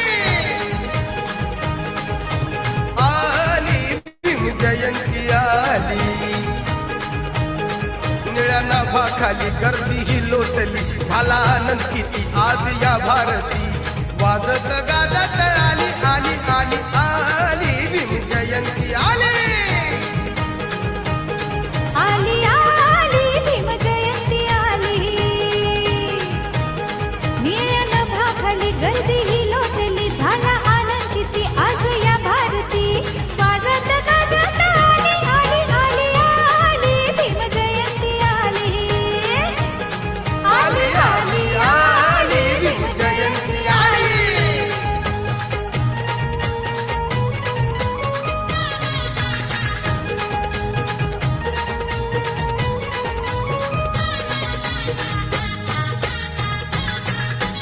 आले हो आले शुभ्र वस्त्रात जमला सारा समाज गरजत निघाले जे भीमवाले भीमाची जयंती आज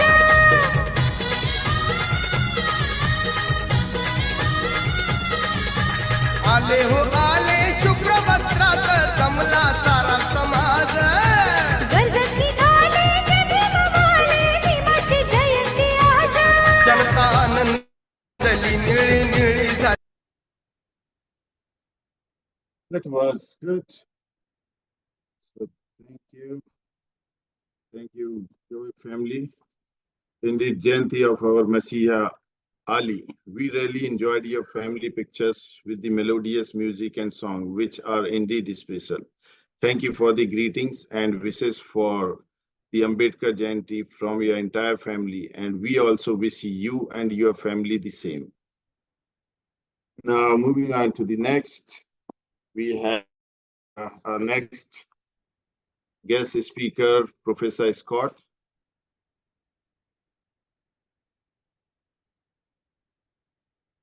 So it's my pleasure to introduce you to Professor Scott Stroud, who is an associate professor in the Department of Communication Studies at the University of Texas at Austin. He also serves as the program director of media ethics for the Center for Media Engagement. His research lies at the intersection of philosophy and rhetoric, and he is the author of 2 academic books, John Dewey and the Artful Life, and Kant and the Promise of Rhetoric. He is presently writing a book that gives the most comprehensive account to date of the intellectual relationship between John Dewey and Bhimrao Ambedkar, a project that has necessitated 6 different trips to India by Dr. Stroud to scour various archives and private collection of Baba Saheb's books, manuscripts, and notes. Professor Stroud also co-founded the first Center for John Dewey Studies in all of India last year. The center is located at Savitribai Phule Pune University. Today he is going to speak about the Ambedkar, Buddhism, and democracy. So welcome, Professor Scott. Over to you. Thank you, Atul. Jai Bhim. And Yeah, thank you, we, ABAT. Yes. Yeah, thank you for having me in this wonderful celebration. Some of my best friends are over in India, folks I've met, and some of my best friends are also in ABAT that I've met at a variety of the events here for Jayanti and Parinavan and other ones. So thank you so much for including me. I'll just talk a couple minutes, 10 minutes about what Ambedkar means to me. And I hate to say it, but your biography, I think I didn't give you an up-to-date one, Atul. So that book has actually come out. So if anyone's interested in something more intelligent than what I'm saying now, you can find it in America, The Evolution of Pragmatism in India. It's the only book on Ambedkar and Dewey. So if you just search those on, and then it came out in India by HarperCollins. They thought enough of Baba Sahib to buy the rights from Chicago. So I was very pleased that mainstream publishers in India are taking Ambedkar seriously. And this book is absolutely unique. Like I said, the title is The Evolution of Pragmatism in India. And it's, I've dived into the relationship between Dewey and Ambedkar like no one else, and if you do a simple search on Ambedkar and Dewey, you'll find videos with many more pictures than I have today, of me showing some of this relationship. For instance, I think it's kind of, it's something that's not ideal that we all know Baba Sahib was so educated. He had 50 some classes, right? But you look at the scholarship, no one knows what was in any of those classes. No one has found notes, to my knowledge. No one has found syllabi of what those teachers made Baba Sahib and others read or discuss. So that was one challenge that I tried to overcome in this book. And so if you buy this book and get through my boring prose, you'll see on a day-to-day basis what Ambedkar heard from John Dewey in class in 1914 when he first took Dewey's class, because I went and found the notes that Dewey had for that class. I found the notes Ambedkar and his classmates took, found the syllabi. So this is one thing that I find so fascinating about Baba Sahib. The moment you think you know what he means, the complexity rears its head, and you learn that there's something more you have to learn or to discover about Ambedkar, his thought, and his life. So let me talk to you guys, you all, for a few minutes here about the topic I told Kamlesh about. I said, just put me down for Ambedkar, Buddhism, and democracy, because this is, what I'm, incredibly interested in. Ambedkar learned a lot from Dewey, but Ambedkar had this wonderfully new philosophy of democracy, and Buddhism was a key part to it.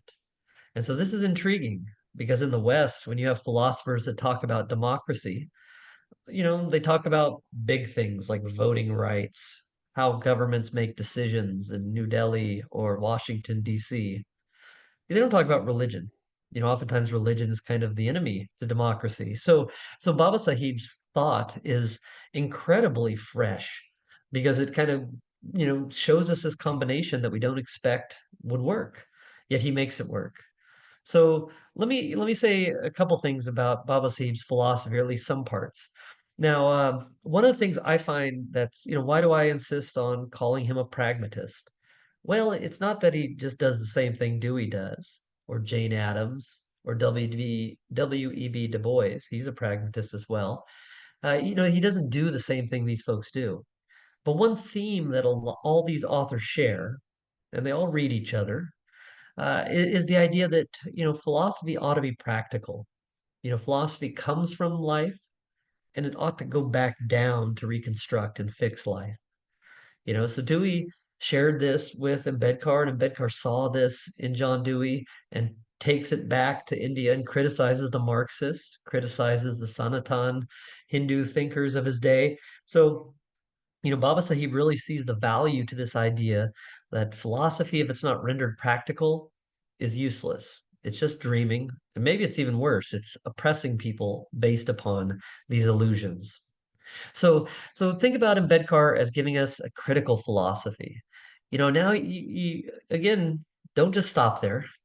You ask, what does that mean for a philosophy to be critical? Well, one sense that Baba Sahib's philosophy is critical, and this has been already mentioned in a few of the guest speakers that I've already heard, just before, my little portion of this wonderful event, is the sense that it's a critique of systems, like systems of government, systems of oppression, systems of customs, like caste. So obviously, this is a vital part of Baba Sahib's thought, the idea that castes are habits that a group of people share, the oppressor and the oppressed, and that these have to be ameliorated, fixed, reconstructed, annihilated in some cases. So this is obviously a very valuable part to Ambedkar's philosophy. And he adds wonderful chapters to the story of how you fight systems of oppression. So for instance, Dewey didn't have a great goal for democracy to go towards. The best Dewey said was growth. Democracy allows people to continue to grow and develop. But Ambedkar wasn't satisfied by that. And so, as we know, he proposes three values, right? Now, I found in his notes from John Dewey's class, Dewey talked briefly about these three values, March 16th of 1916. But Ambedkar may have heard him elsewhere too. But Ambedkar's use is not elsewhere. Ambedkar's use is absolutely unique. Dewey didn't make a big deal of these three values, but for Ambedkar, they become what I call semi-transcendent touchstones. They're not from the mind of God. They're not eternally heard, sounds or words. They're not Sanatan. They're not from pure reason, like Kant or Plato might say. Yet they can be brought to bear on any society. And you can say, hey, look, here's Indian society of the 1940s. This is how it's out of balance. Equality is missing. And I think you can say these things are still with us today. You could say, hey, American society or Indian society, equality might be missing and fraternity might be missing. And the real magic to Ambedkar's political philosophy is you can't fix equality and sacrifice fraternity. You can't get liberty and leave out equality. So you need to find a creative way to balance them. Now, that's one sense in which Ambedkar gives us this awesome philosophy of emancipation.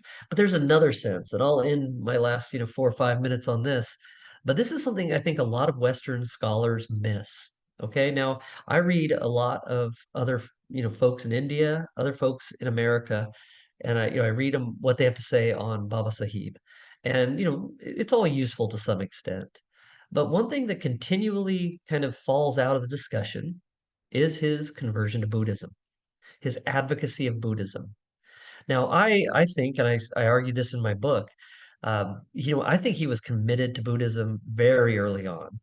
And beyond that, I produce archival evidence from an archive here in the US, from another student of John Dewey's who said she sat around this Indian student who would imitate Dewey's mannerisms, write down all his lectures, memorize them, and he wanted to go back to India and attack the caste problem by combining Buddhism and Dewey's sense of democracy. And this person was writing this from around 1914. So, as I argue in my book, I'm convinced Baba Sahib wanted to combine parts of Dewey's philosophy with this anti-caste reading of Buddhism early on. It's only in the 1940s, though, that he starts telling everyone who will listen to convert to Buddhism. So what's fascinating is that, scholars often leave out this idea of converting to Buddhism being an individual action that can strike a blow to help annihilate the system of caste. Scholars are so fixated on big things, systemic racism, patriarchy, casteism, and so it's very refreshing to see Baba Sahib speak to these huge conferences of 30,000 Mahars or whoever. And, he's talking to each of them and saying, today is your chance to break from this system and convert to Buddhism. So this is something that I continue to emphasize in my work, and I'm not done writing on Baba Sahib. I just agreed to terms for another book on Ambedkar as a philosophy of democracy with HarperCollins. So they're continuing their interest in putting Ambedkar in the spotlight. So I'm glad of that. But this Buddhism aspect has got to be key. The idea that I don't have to wait for systems to change. I can help make that change in my own person and in the way I reconstruct my own habits. So I think that's a beautiful kind of endpoint to Baba Sahib's life, the conversion in Nagpur. And I think it's a beautiful kind of endpoint to his philosophy. Because if you think about it, and I'll end on this point, I've seen no other philosopher, East or West, and I've written on Kant and John Dewey and Plato. These are all great thinkers. But there's no philosophy that I've come across that the whole abstract philosophy kind of points to reconstructing the self and the group, reconstructing the living organism among other living organisms. And, that philosophy is paired with a life of like Baba Sahib's, where at the end of it, he designs a Diksha ritual and converts to Buddhism, and then an estimated 500,000 convert with him. So, that kind of confluence of a philosophy that's written in books and a philosophy that is lived in a life and that sums up in conversion as an act of self-reconstruction. Those two things meet in Nagpur on that dusty field, and they will continue to meet when we talk about Baba Sahib as a big theorist, an activist, but also as someone who paves the way for those two things to meet, the philosophy of self-reconstruction. All right, I'll end at that, but thank you all for having me as part of this wonderful Jayanti celebration. Last year I was in India for Jayanti, and it was just overwhelming to be in Worli and Mumbai for Jayanti. So I just love the spirit of Ambedkar and those of us who take him seriously, like everyone on this call. So it's very energizing. So thank you so much for including me in this Jayanti celebration. Jai Bhim.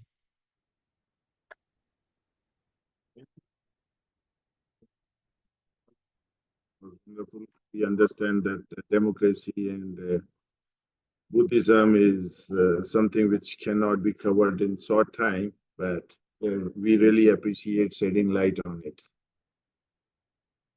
All right, so moving on to the next, we have a couple of org updates. So I would like to invite Anand Baliji. So please welcome Anand, who is from Ambedkarite International Coordination Society of Canada, who's gonna share org updates.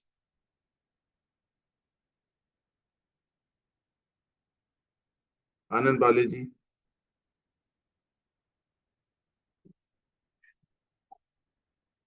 Looks like, okay, he's not here. So, all right, so we can move on to if.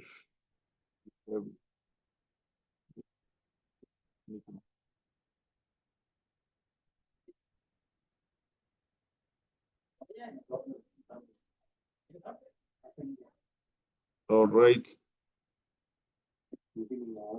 Ajit clear? Do we have Ajit? All right, so looks like we had Anandjeep a while ago, but looks like he got disconnected. So let's move on to a couple of performances, and then we can move back to the org updates. So we have another video of Sakshi Chavan from Atlanta. Sakshi Chavan she's a second-year student pursuing her undergraduation from Georgia State University in computer science major. She is part of Jai Bhim Atlanta team based in Atlanta from 2015.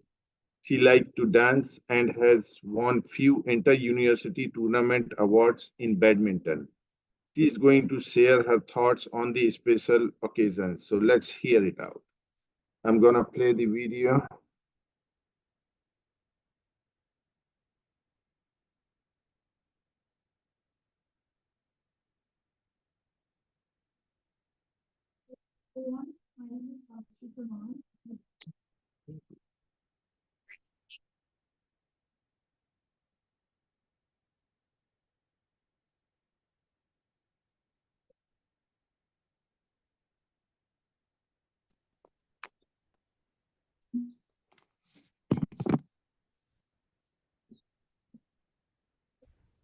Jai Bhim everyone, my name is Sakshi Chavan. I'm a second year student right now doing my undergrad studies at Georgia State University.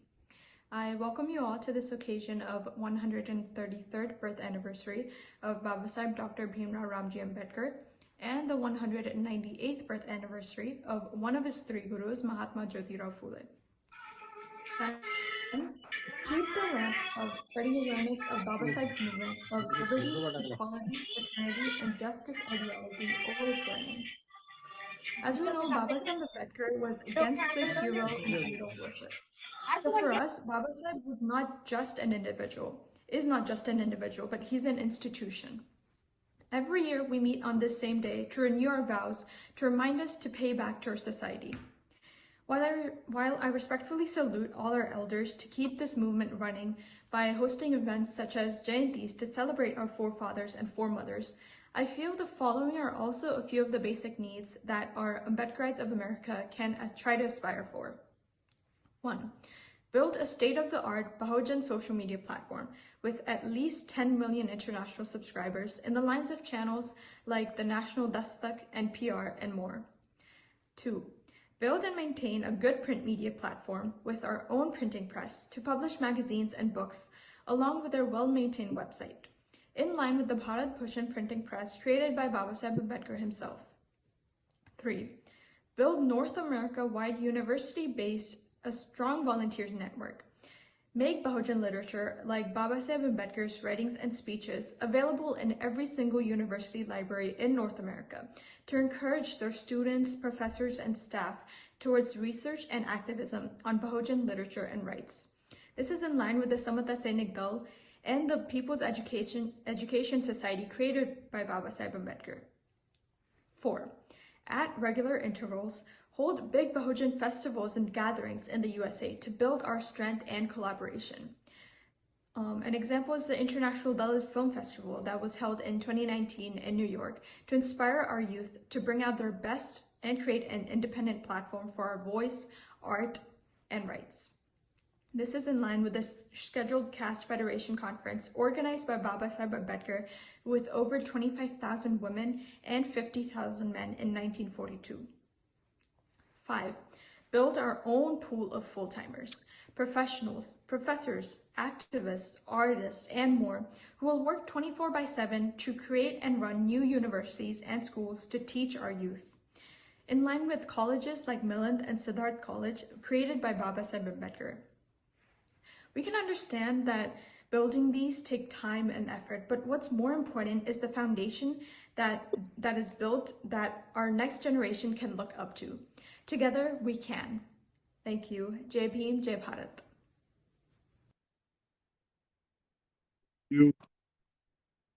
Thank you, Sakshi. Thank you so much for your inspiring words on paying back to society and the incredible vision you have shared for supporting our community and uplifting society. Your passion for making a difference is truly commendable. The ideas you have presented are not only impactful, but also reflect a deep understanding of the needs and aspirations of our community. Indeed, it is imperative that we establish our own media platform, schools, university, etc. So thank you. We really appreciate your ideas. All right, then moving on to the next, we have org update. So I see we have Anand Baliji with us now. So please welcome Anand Baliji, who is from Ambedkar International Coordination Society of Canada and going to share org updates. So over to you, Anand ji. Thank you, Atul ji. सबसे पहले नमो Jai Bhim, and I wanted to congratulate everyone on the earth to celebrating Baba Sahib Dr. Ambedkar birthday. Those who don't know me, my name is Anand Bali. I am from Toronto, Canada, living here for last 30 years, and I'm a son of L.R. Bali. If you are aware of B. Patrika, he left us in July 6, but his work is remain until the world remain. So the AIC, Ambedkar International Coordination Society, we formed that society in 2006, and the main focus, main aim was to form that society to educate all the leftovers who has either the financial challenges or any other challenges. So AIC, Ambedkar International Coordination Society of Canada, able to help more than 250 students since then, over 100 and hundreds other families through medical, all the necessity, whatever they require to fulfill their education. Over close to 2 crore rupees, we were able to fund those students, and many of the students become doctors, lawyer, engineer, and many other trades. That was the main focus, and at the same time, because the COVID, after COVID, and everything was shut down, and we started online Dhamma Wave. As you see my back screen, we started the online Vihara Dhamma Wave, which is we started in 2020. So over close to 8 to 10,000 viewers every Sunday throughout the world. We connecting the people and deliver our message. The Dhamma Sar Prasar of Baba Dr. Ambedkar Mission Sar Prasar. So with that, and I wanted to congratulate Jagdish Bhai. He's working phenomenal with his team, and thank you so much. And over to Atulji. Thank you, Jai Bhim.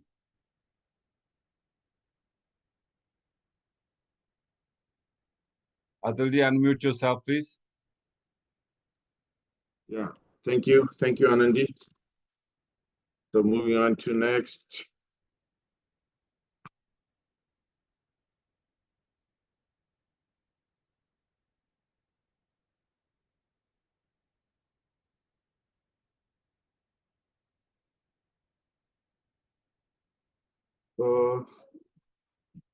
Do we have Nitin or Ajit on the call?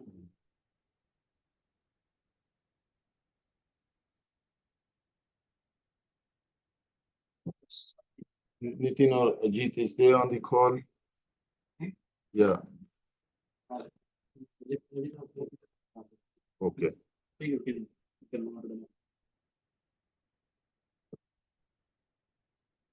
All right, then I think we don't have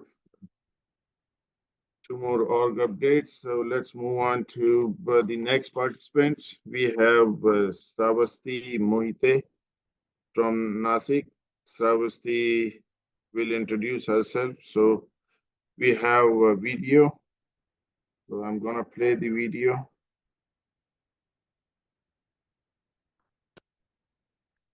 सर्वांना स्वागत जय भीम.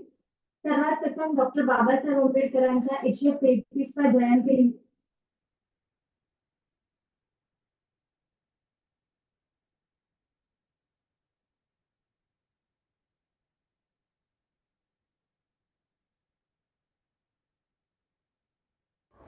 सर्वांना सविनय जय भीम. सर्वात प्रथम doctor Babasaheb आंबेडकरांच्या 133व्या जयंतीनिमित्त सर्वांना खूप खूप शुभेच्छा. माझं नाव श्रावस्ती किरण मोहिते आहे आणि मी मास्टर्स करते आहे इंडियन क्लासिकल वोकलमध्ये. त्याचप्रमाणे यावर्षी डॉक्टर बाबासाहेब आंबेडकरांच्या जयंतीनिमित्त त्यांना अभिवादन करण्यासाठी मी एक गीत तयार केलं आहे, जे महाकवी वामनदादा कर्डक यांनी लिहिलेलं आहे आणि अतिशय सुंदर याचे शब्द आहेत. ते गाणं म्हणजे बाई मी भीमाची लेखणी. आणि हे गाणं मी अतिशय वेगळ्या पद्धतीने तयार केलं आहे, जसं की याच्यात थोडंसं फोक म्युझिक आहे, त्याचप्रमाणे इंडियन क्लासिकल आहे आणि थोडंसं अकॉस्टिक वेस्टर्न म्युझिकसुद्धा ॲड केलं आहे. सो अशा प्रकारे हे गाणं वेगळ्या पद्धतीने कसं लोकांपर्यंत पोहोचवता येईल याचाच मी विचार केला आणि हे गाणं मी पोहोचवायचा प्रयत्न केला आहे. त्याचप्रमाणे वामनदादांनी यामध्ये जे काही लिहिलं आहे ते सुद्धा खूप महत्त्वाचं आहे आणि निश्चितच डॉक्टर बाबासाहेब आंबेडकरांच्या लेखणीमुळे आज आपला उद्धार झाला आहे. तर त्यांच्याच स्मृतींना अभिवादन करण्यासाठी मी हे तुमच्यासमोर गाणं सादर करते. बाई मी भीमाची लेखणी. Right, so let me just play भीमाची लेखनी.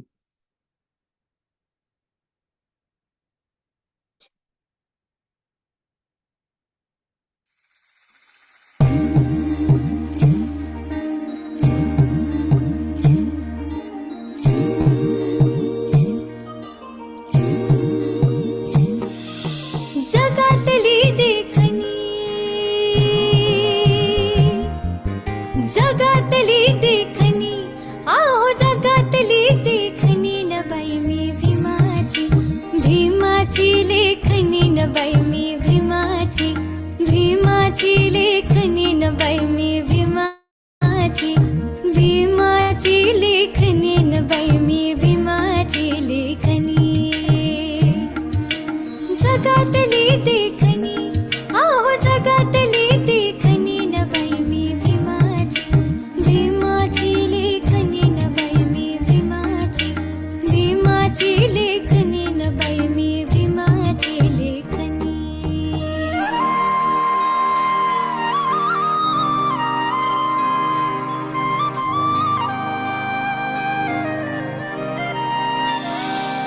काळ्या मनूचा इमला मी पाडला, त्यात मनूचा मुडदा मी गाडला.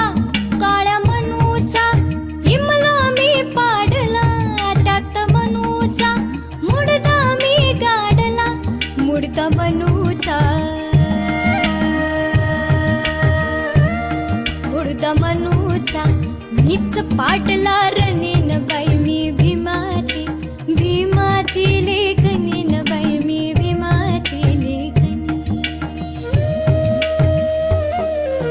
गम गम गम पदनी न पद म प गम रे सरी ग रे ग म ग गम प गम प गम रे नि रे सा नि रे सा नि रे सा. ऐरा गैरांच्या गैरांच्या लेखण्या दिसती दिसायला, दिसायला देखण्या. ऐरा गैरांच्या गैरांच्या लेखण्या दिसती दिसायला, दिसायला देखण्या. काळ्या मनाच्या, काळ्या मनाच्या काळ्या साऱ्या जणीन बाई मी भीमाची, भीमाची लेखणी न बाई मी भीमाची लेखणी.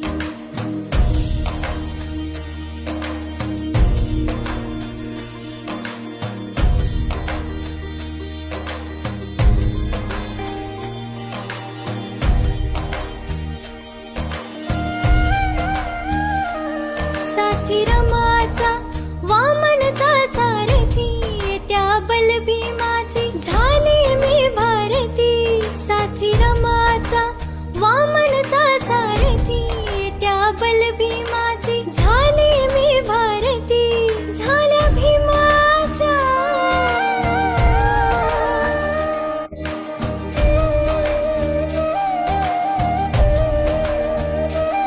झाल्या भीमाच्या, झाल्या दोघी जणीन बाई मी भीमाची, भीमाची लेखणी न by me Bhima.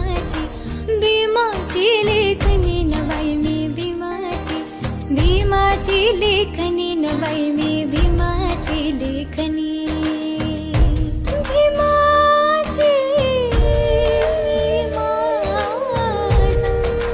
भीमाची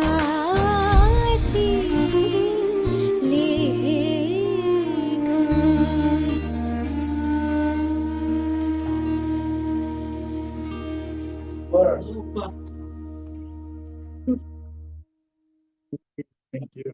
That was awesome. I think this room, I can see a big round of applause and everyone is excited. The Bhimachi Lekhni, wow, that was absolutely stunning. Your voice is truly captivating and the message behind your song touched all of us deeply. To add further on Manu Smriti in your song, Manu Smriti, Ambedkar publicly set fire to the Manu Smriti on December 25, 1927 because it institutionalizes caste oppression, it justifies oppression and exploitation by a section of society against a vast majority of people. It justifies the so-called upper caste people discriminating against the majority of the people. So, which is why Ambedkar took that decision. And we all know that Dr. Ambedkar has written and drafted the, Indian Constitution. He's also known as father and architect of the Indian Constitution due to his instrumental role in drafting and framing the Constitution of India. As the chairman of the drafting committee, he spearheaded the task of formulating a comprehensive and inclusive constitution that would reflect the aspiration and principle of a diverse nation, because India, as we know, is a diverse country. And to have such a wonderful and longest constitution written by Baba Sahib, that's really commendable. All right, so before we are at the end of our program, so before we conclude this wonderful evening, I would like to take a moment to express our gratitude. But first, let's give another round of applause for all the participants for their incredible performance. Your performances have truly made this evening special. Now, as we come to the end of our program, I want to extend a heartfelt thank you to each and every one of you for being here tonight. Your presence has made this event truly memorable. Before we bid adieu, let's hear a few words of thanks from Jagdish Bankarji. Jai Bhim from me. Jagdish Bankarji, over to you. Thank you, Atul, for such a wonderful hosting. And first of all, I wanted to thanks the Mr. Kamlesh Nandagauli and Atul, who took tirelessly effort to make this program successful, which is a grand successful. And this is our sixth year, which we are doing it every year, celebrating the cyber celebration, connecting the people from all over the world. You can imagine the coordination with all these people right from around the world, how much effort we need to put, and our team has worked tirelessly to bring all the people together to share their thoughts, and also inviting eminent speakers, right? As always, ABAT is always looking for the people right from the Columbus University or from Harvard University who can share their knowledge and their experience, right? Their academic experience with their in-depth study on Baba Sahib Ambedkar, and that effort that we always ABAT as an organization, we make this effort. You all might be knowing, Sakshi, she mentioned that, right? If you wanted to drive our force, right? You want to drive our community towards the upliftment and towards the liberty which Baba Sahib has dreamed of. And this is one of the activities that ABAT carries out, to bring all the people together continuously, and also the participating in various activities that are happening not only in USA but also across the world, and particularly in India. and recently I visited to India. I visited other universities where I highlight about the US activities that carries on. So I don't want to take much time, but just I wanted to take that opportunity to thank all the participants, right, who prepared their songs, spending their time and paying their gratitude towards the Baba Sahib, right, who has given the the liberty to talk in front of others. And I kudos to all those participants who prepared their song and then participated in our this cyber celebration. So I wanted to first, thank you, Venerable Bante Ananda. As usual, always right. He does. He gives a Trisharan and Panchashil to all of us, and we harden those. And thank you so much, Venerable Bante Ananda, to give this Panchashil um, and participating in our cyber celebration. I also wanted to thank Drushti Dance Academy, who prepared the dance, which was really amazing. As usual, again, Dr. Ravindra Bansod, he always participate in our program in spite of his BD schedule, because I know when I visited him, every year I visit him, and he has been such a busy person, but the passion that he has it towards his all in every area he excels his excellence, right? Not only the academic but also in the sports, as well as the singings, and then in cultural activity. So every year, again, as I said, right, he participate. Thank you, Dr. Ravindra Bansod, for participating and singing a song as a couple in our program. I wanted to thank you, Mr. Borkar sir, for his participation on the last minute when I visited, and I came to know about him, and I said, actually, sir, would you please, be a guest speaker of our program? And then he gracefully accepted our invitation. And thank you for your 2 words of the wisdom that we have given and highlighted about the Baba Sahib's work that has been done by him. I also wanted to thank Ashish Patil, right, who talked about the ANA, as well as I wanted to thank Mr. Rai Mahanta, who talked about the global NRI. And then I also wanted to thank Sandeep Chauhan for talking about his organization, JB Atlanta, Dr. Suresh from AIM Houston. He also highlighted, right, what is the project that it is going on in Houston, which is a dream of our Raju Kamble sir, late Raju Kamble sir.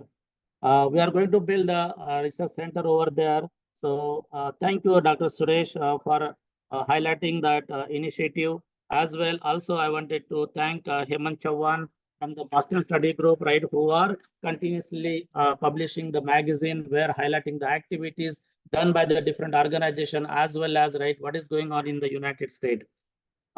In addition, Mr. Anil Wagade from AIC, who continuously is fighting for the caste discrimination, and he always is on the forefront whenever there is a case happening in the United States, right, which has happened in the Cisco case, right. He was a forefront, and AIC took the lead on that subject also. So as I said, right, all the organizations, they have given their update, right.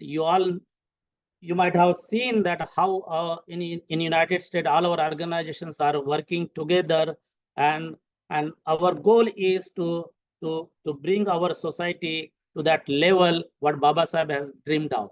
So that is the goal of each and every organization. We work collaboratively together and try for the betterment of our community. Especially, I wanted to thank Sneha and Praful Gawai as a family. You presented the song, and which was really inspiring, right?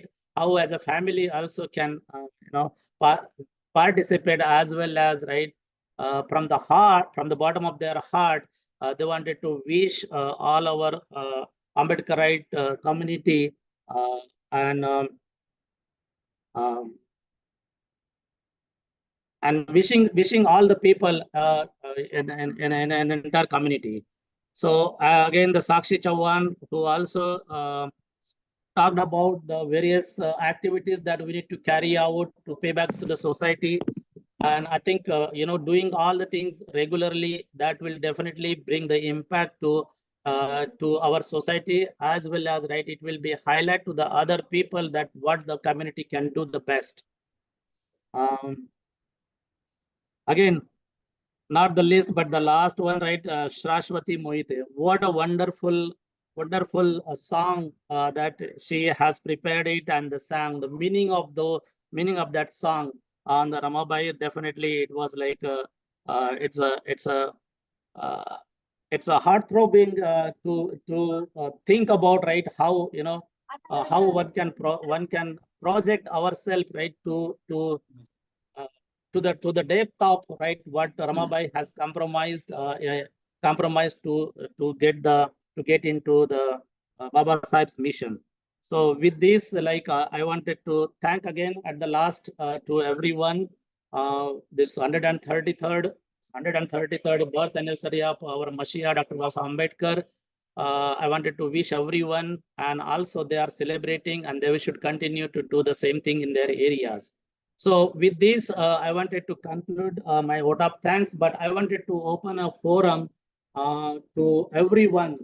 Just basically, I think we are going to ask anyone to just raise the hand so that we will unmute you, and then you start wishing to the all the people who are here as well as who are on Facebook, because Facebook is live, so people can listen to you your wishes, and that way we can continue our karwa to celebrate birth anniversaries of Baba Sahib Ambedkar, Mahatma Jyotiba Phule's, and like that. So, Shirish, right? Would you please, take over that whoever is raising the hand and unmute them, and then if they wanted to wish, right, you can just ask them to wish that. Okay.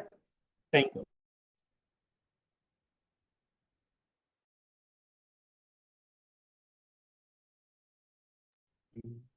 Is anybody there? Okay. Rather than that, we'll see that. Right? Anyone, right, from the Rangari family? Ashish, our Rangari family. क्या बोल रहे सब? Yeah, please. Yes, you are unmuted, and you wanted to wish all the people on this occasion. Yes. To everyone, happy Bhim Jayanti. Let's pray to our Masiha. Thanks. Anybody from the audience there? Saurabh?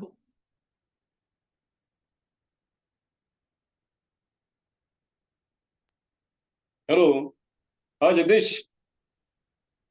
Just Saurabh, right? Saurabh, can you just highlight him? Account Ravindra Bansod? Okay. Yes. Yeah, can you? Yeah, go ahead. Dr. Ravindra Bansod here. Actually, wish you all very happy Dr. Baba Sahib Ambedkar Jayanti. And it's a proud thing that all the years you are organizing in such a nice manner. Congratulations to you and your whole team.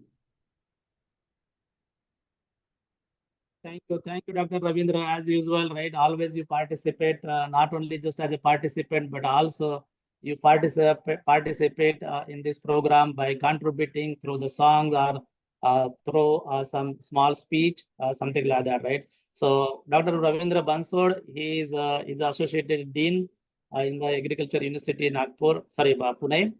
When I visited, also he conducted some small seminar for us. So he is very active in Pune University, and he is a lovable person of a vice chancellor too. So, anybody else would like to wish?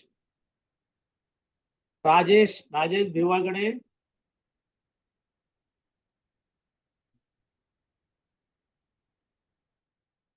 Okay. I think then if there are no other people, right? So are there any hands raised? Okay, I think we will conclude this right, this session, right? So we'll just shout out Jai Bhim, right? Okay, come. Everybody. Can you give this our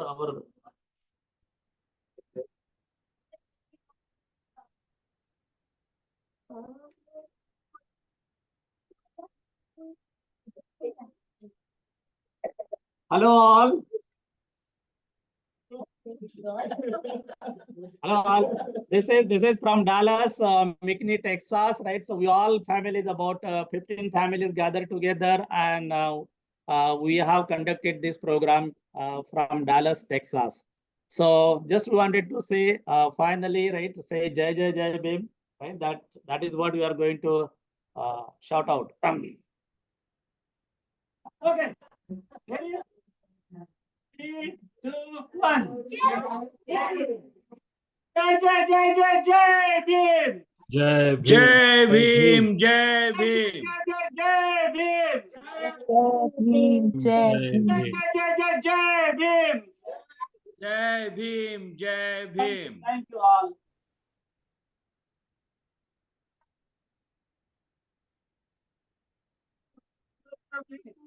Okay, guys.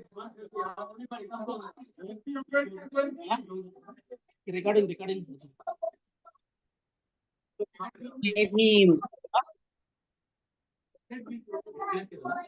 Yeah, with this we are closing the.